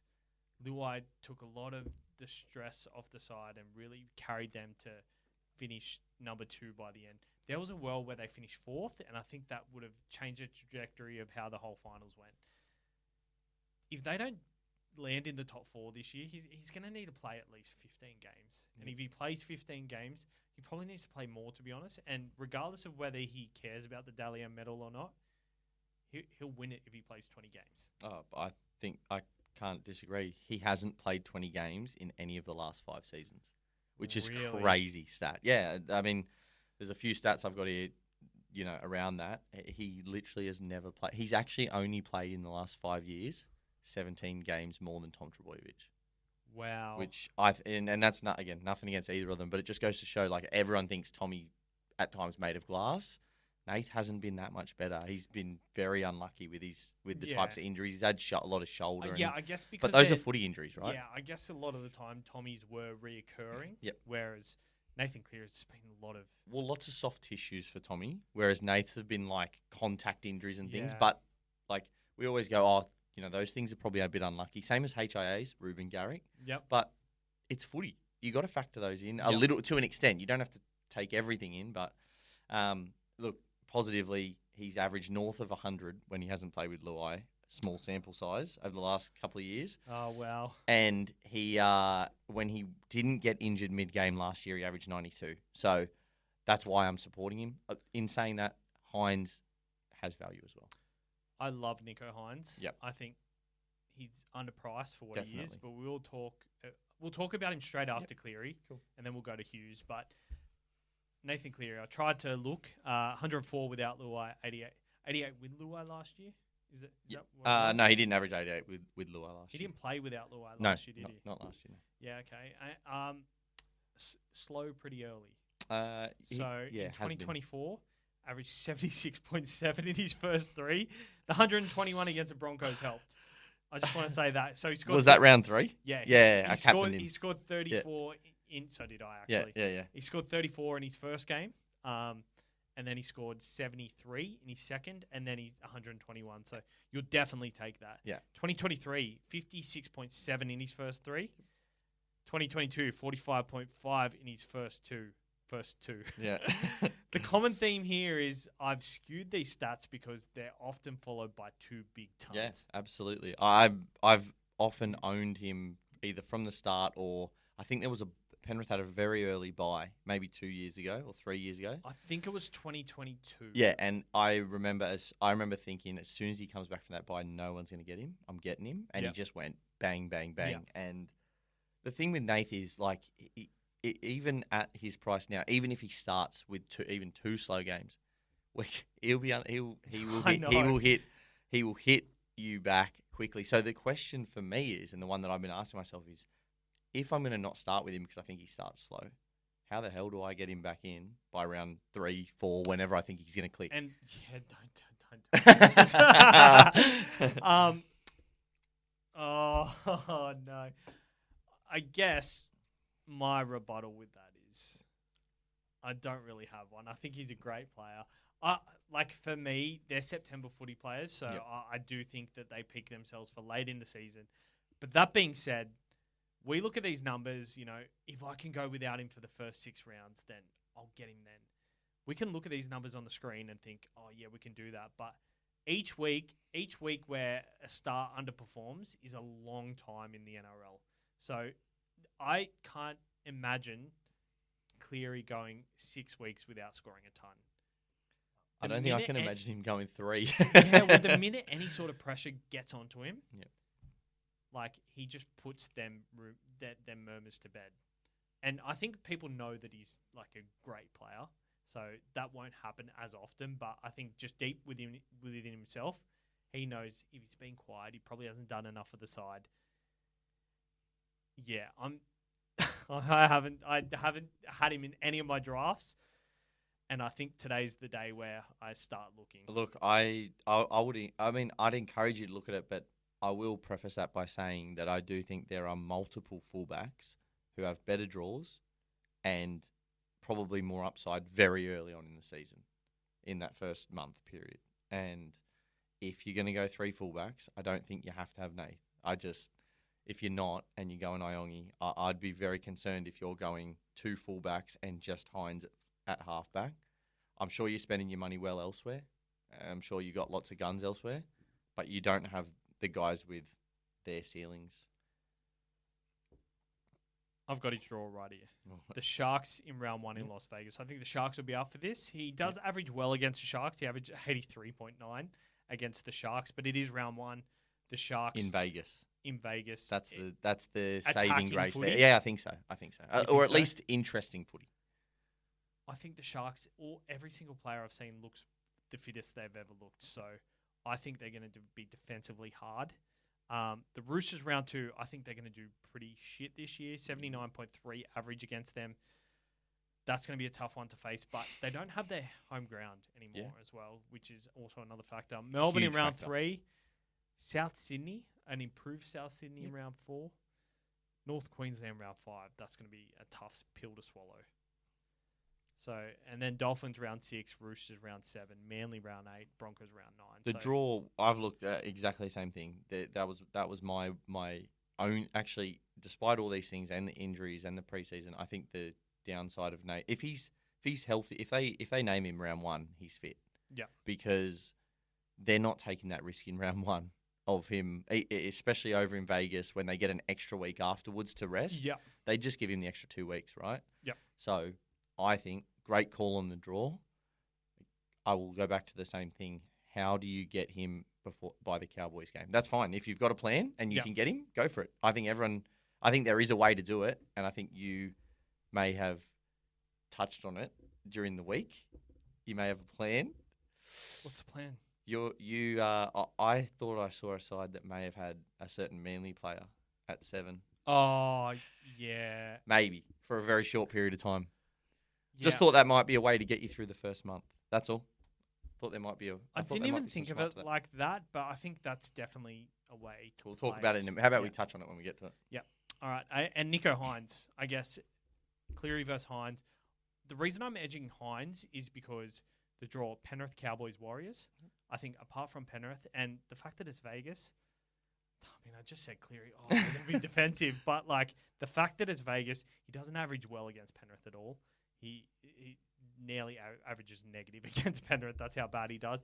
But I think with a point to prove, his last few years, average of 78, 86, and 95 in the last 3 years. 95 last season. He's priced at a 75. Without his injury-affected games, he averages 85.6. So he still kept it up last year, SuperCoach-wise, and he's still elite. And injury-affected games, I included the last two where he scored, I think, 48. Where he came back from the broken leg. Yeah, fair enough. And I think that's fair. 56 because he was very hindered from that injury. 735 is a bargain. The only world I don't see any world where I pass him to go Cleary. I just see a world where I add Cleary into my side. That's I actually can't make an argument against Nico because I don't want to, because I've got this. The numbers say that he is undervalued as well. It's just a question of, this to me. The reason that I've had Iongi through the whole preseason is because I've been trying to fit Nath and Hines into my side, and I've been able to do that with Iongi, and so I don't feel like I'm missing a fullback. A lot of people are.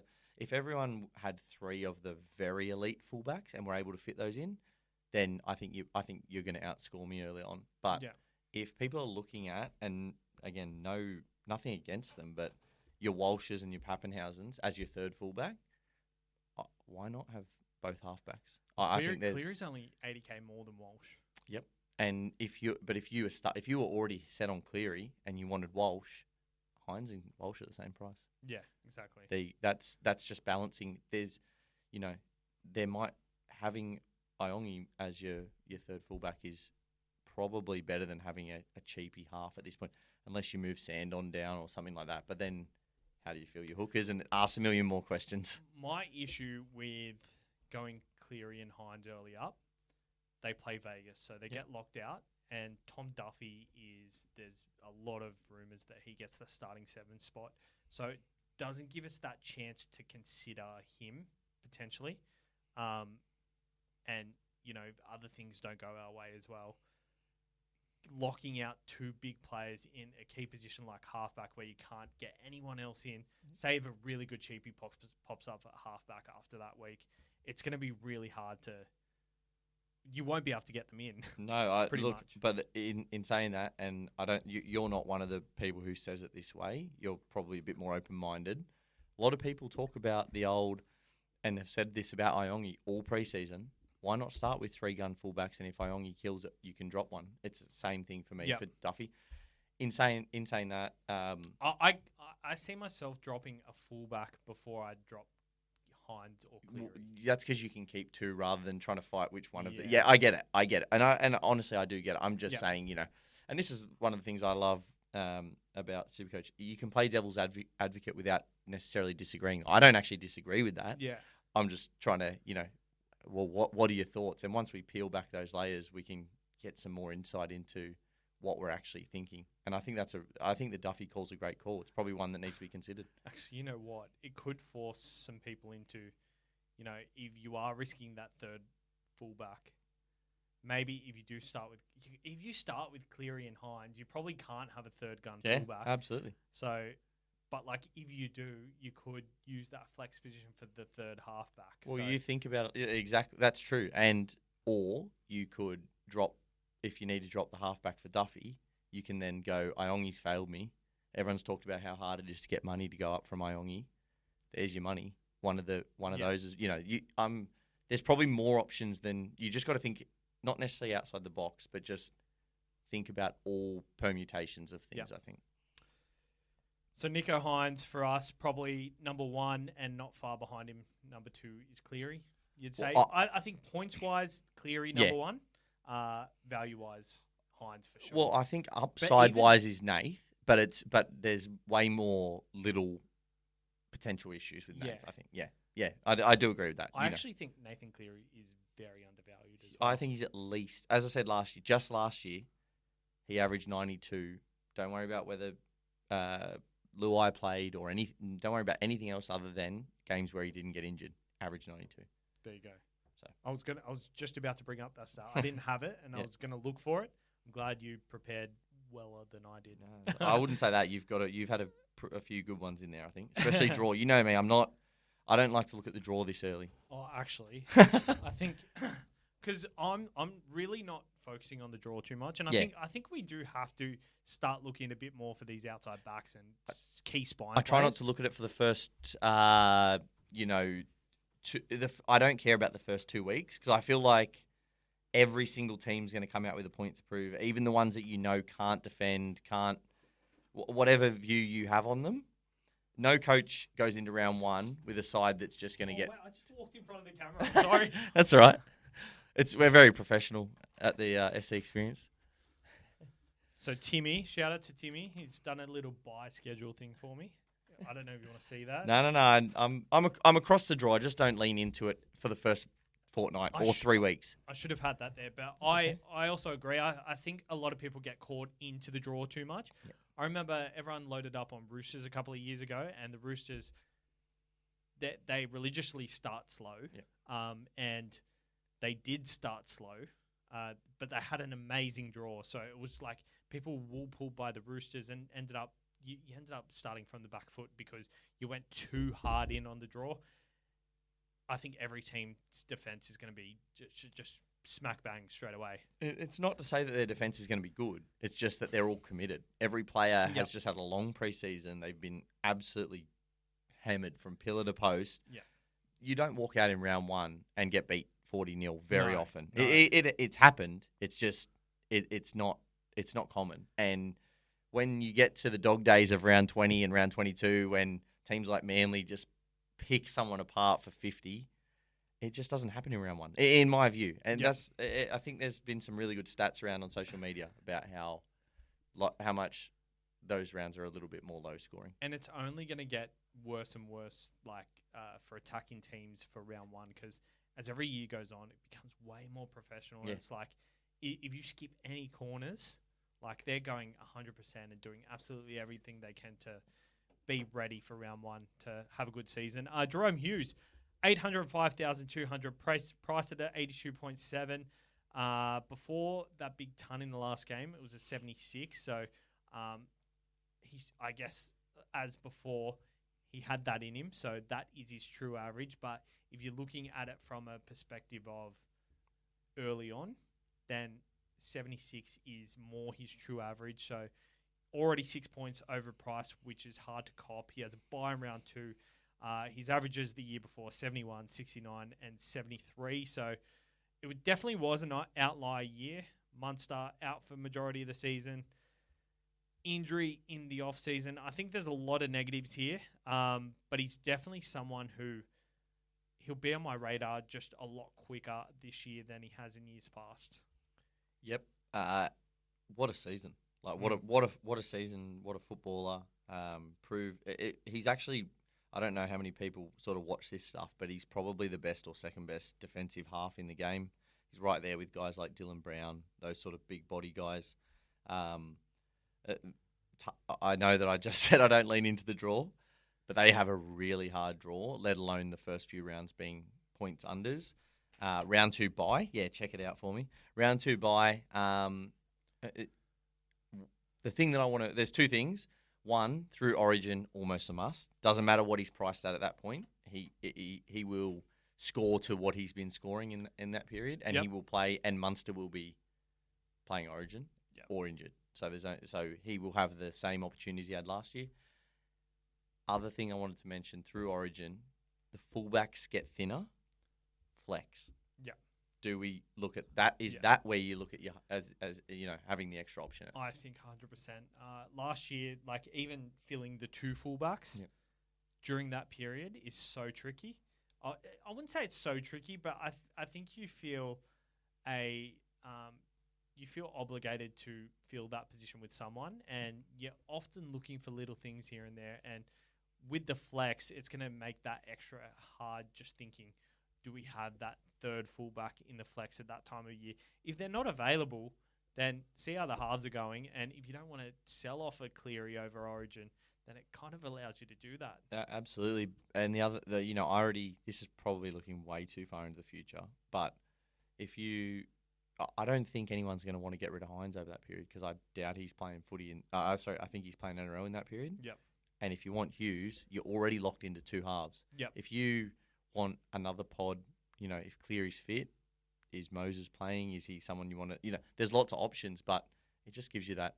That's the great thing about the flex. It's not, there's a million great things about it, but I think at different times of the year, we'll actually have different positions in it. I think the fullback will be the predominant, the one that you want, but there's stages of the year where it might, just for a week or two or a month, you might just be able to move someone down and change it up a bit. And it's going to be really handy just being able to press the S button going into the halfback from the flex.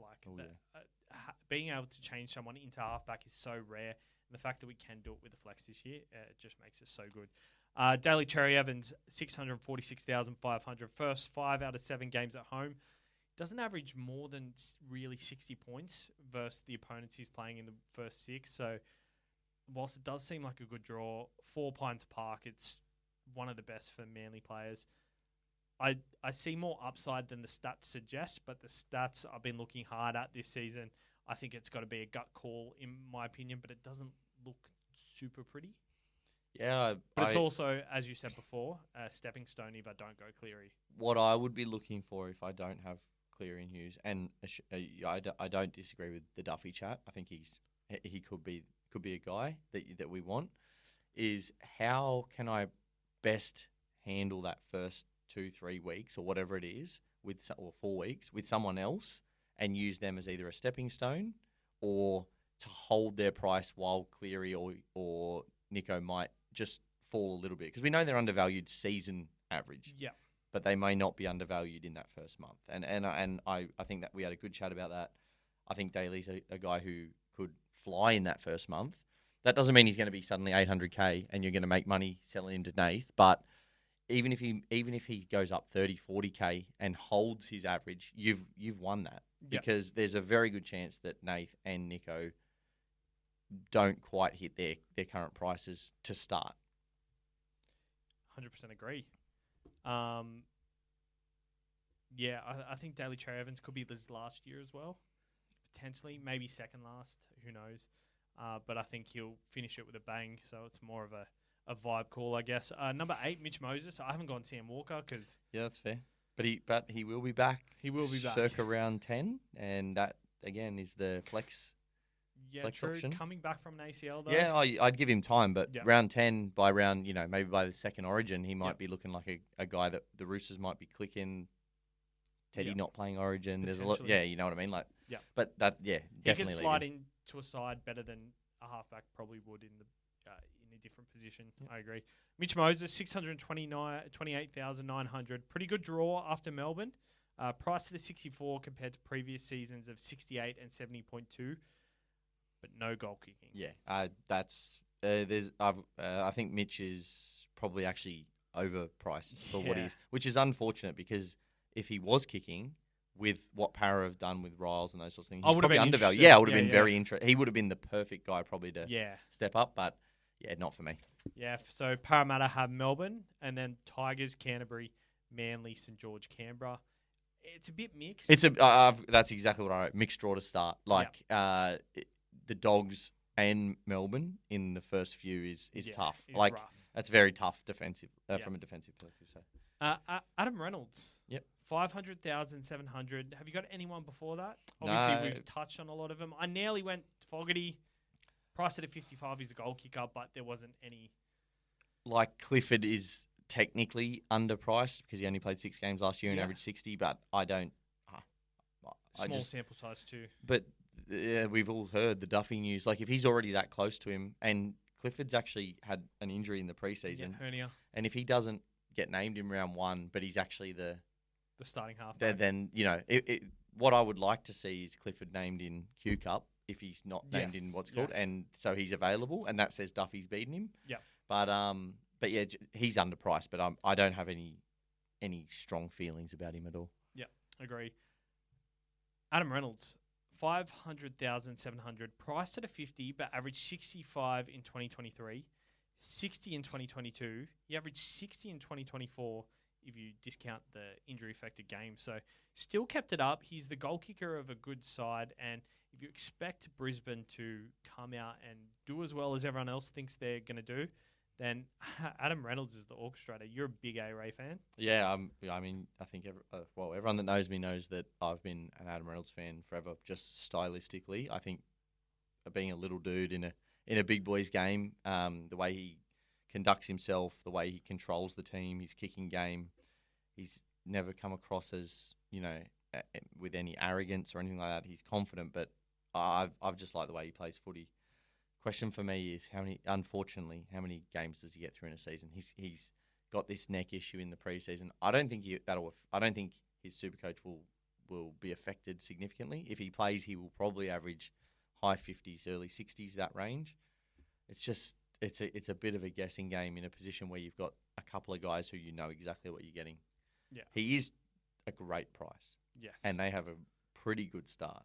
They do have a good start, and I'm very hot on the Broncos. They have, let me get this up, the Roosters, Canberra, North Queensland Dolphins, West Tigers, and then the Roosters again. And like the hardest one there is the Roosters, and we don't know how they're going to do this year. I like him, but like for me, you can't touch Adam Reynolds personally. I think he's been a nice little 2-week play in years past in certain times, but them 60 averages seasons, they're 120 games, and then they're a lot of 30 games as well.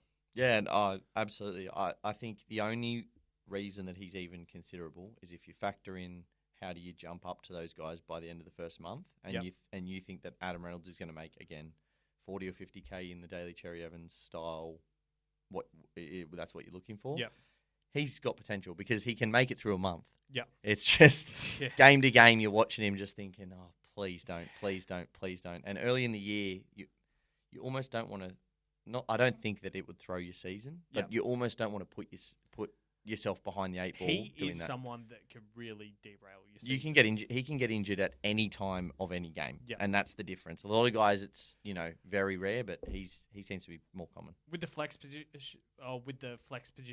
and the rules around it, maybe if your depth of your side is good, it could be a risk worth taking. But I like the guys like Daly Cherry Evans just a bit more, just for that extra security. Well, if you're the person that we said before not to be, which is 2-gun fullbacks and only 1-gun half, as in you've got Iongi and a cheap halfback, maybe he can be your second one because you've probably got enough money elsewhere. You've not got cheap hookers, you've not got cheap whatever else. You've got that balance where your 18 is actually strong. Yep. But yeah, I'd love to have him because he's priced right, but that's the only positive for me. 100% agree. I have no one else. Have you got anyone? No, I've just got some like little bits and pieces. I'm not interested in Lachlan Ilias. I'm not interested in Lewis Dodd. Oh, I looked at Ilias, Katoa, Dodd. Yep. All around that similar price, I think. I think there are a lot of hooker options at 300K, which you can shift sand on them up. And I think if we were seeing any of them goal kick, it'd be a completely different story. But none of those guys are goal kickers. I've got Jamie Humphreys. I think, but I don't see how he gets a role early. I actually think that he's going to do the right thing for us, which is come off the bench, lose money, and then maybe win a Mamazula spot, or maybe Dodd doesn't go great or something like that. You got Ethan Sanders. Sanders is one I'm very interested in. But he's more not much we can go off with him. He averaged 50 last year. As I said earlier, I talked about him in the Sixers chat. He's a very good footballer. Yeah. Like I think he'll play a lot of footy. I think the problem with Canberra is I don't see him changing Strange. I don't at this stage. I don't see him. Yeah. But last preseason, Strange did exactly that to KO Weeks. Everyone thought KO Weeks was the 6. Yeah. And he pushed him straight out. So Ricky's not afraid to do it. That's true. I just at this stage, I think he's more of a 7, and Fogarty's a 7. Like he's not losing that.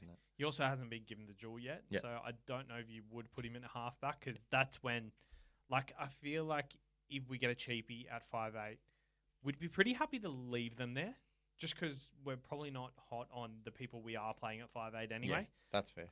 So you'd probably be more likely to leave him there, let it be a slow burn if it has to. Whereas the halfback, we need to get to them 2 guys as quick as possible. Yep. So we need to have plans in and around that. And if Ethan Sanders is named, I think we just want that 5'8" jewel before we do. Yeah, and I think that's the one of the things with SuperCoach is, ideally, every single player that you pick in every position is the highest scoring player for that price range. So you go up in team value and you're scoring the most you can score with your starting money. But the reality is everyone's racing to, timing-wise, who's the right guy to get and how do you get them in as fast as possible. Yep. I think that tactically what you just said is a perfect example. Don't lock up your second halfback spot with a cheapie halfback unless you can move them elsewhere. Yep. The only other guy I got, and I know you covered Sand on, you and Timmy covered Sand on at hooker. Yep. Kobe Black from the Broncos. Yep. Miles back in the pecking order. Yep. But a couple injury-prone guys in front of him. I guess he's probably... Is he one behind right now? Probably. Right now? Yeah. They've also got that. Sorry, let me get him up. Rogers. Josh Rogers. Yeah. Who's pretty. He's been pretty good when he's played. But that Kobe Black talent. Yeah. Just keep an eye out, even if it's over Origin or something like that. He will come about. He's only 18, so he's probably got a couple of years left. And timing wise, with Adam Reynolds and Ben Hunt, maybe we're looking at him in 2 years and say, hey, this kid's got something. But just keep an eye out. He's a special talent. I like it. All right. Well, Jesus, 2 hours. 2 hours. We had a lot to cover. I told you we would. We probably haven't quite hit 2 hours because we had a little bathroom break and a couple of distractions, but I didn't expect that to go for 2 hours. But we did a good session. It's going to be a pain in the ass to process through my computer tonight. But if you are listening to this and you are this deep, wow.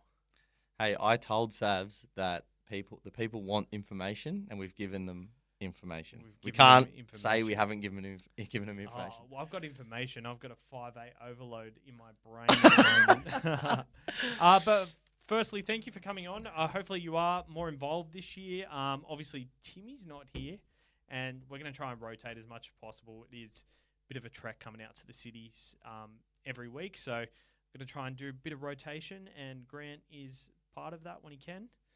It just works around the corner. So, it's not too far away. Pretty accessible. Yeah. And I'm happy to come and talk SuperCoach anytime, mate. You know that. I just can't wait for the season to start because I'm just over analysing these people and just for it all to go out the window as soon as it hits. Well, I mean, look, I think at this point, I said it to you earlier. There's more entertainment to an extent than there is real data, but everyone's trying to fill time and wants. There might be something we've said that someone hasn't considered someone for a reason, and it just gives you something to think about. You don't have to think about it now, but come TLT, you might want to revert back and go, oh, I remember. He's named. Yeah, that's the sort of stuff. I know some stats. It's not necessarily about the simple guys, it's everyone else. Yeah, agree. All right, well, thank you for tuning in. Thank you for coming this long, and we'll see you next week.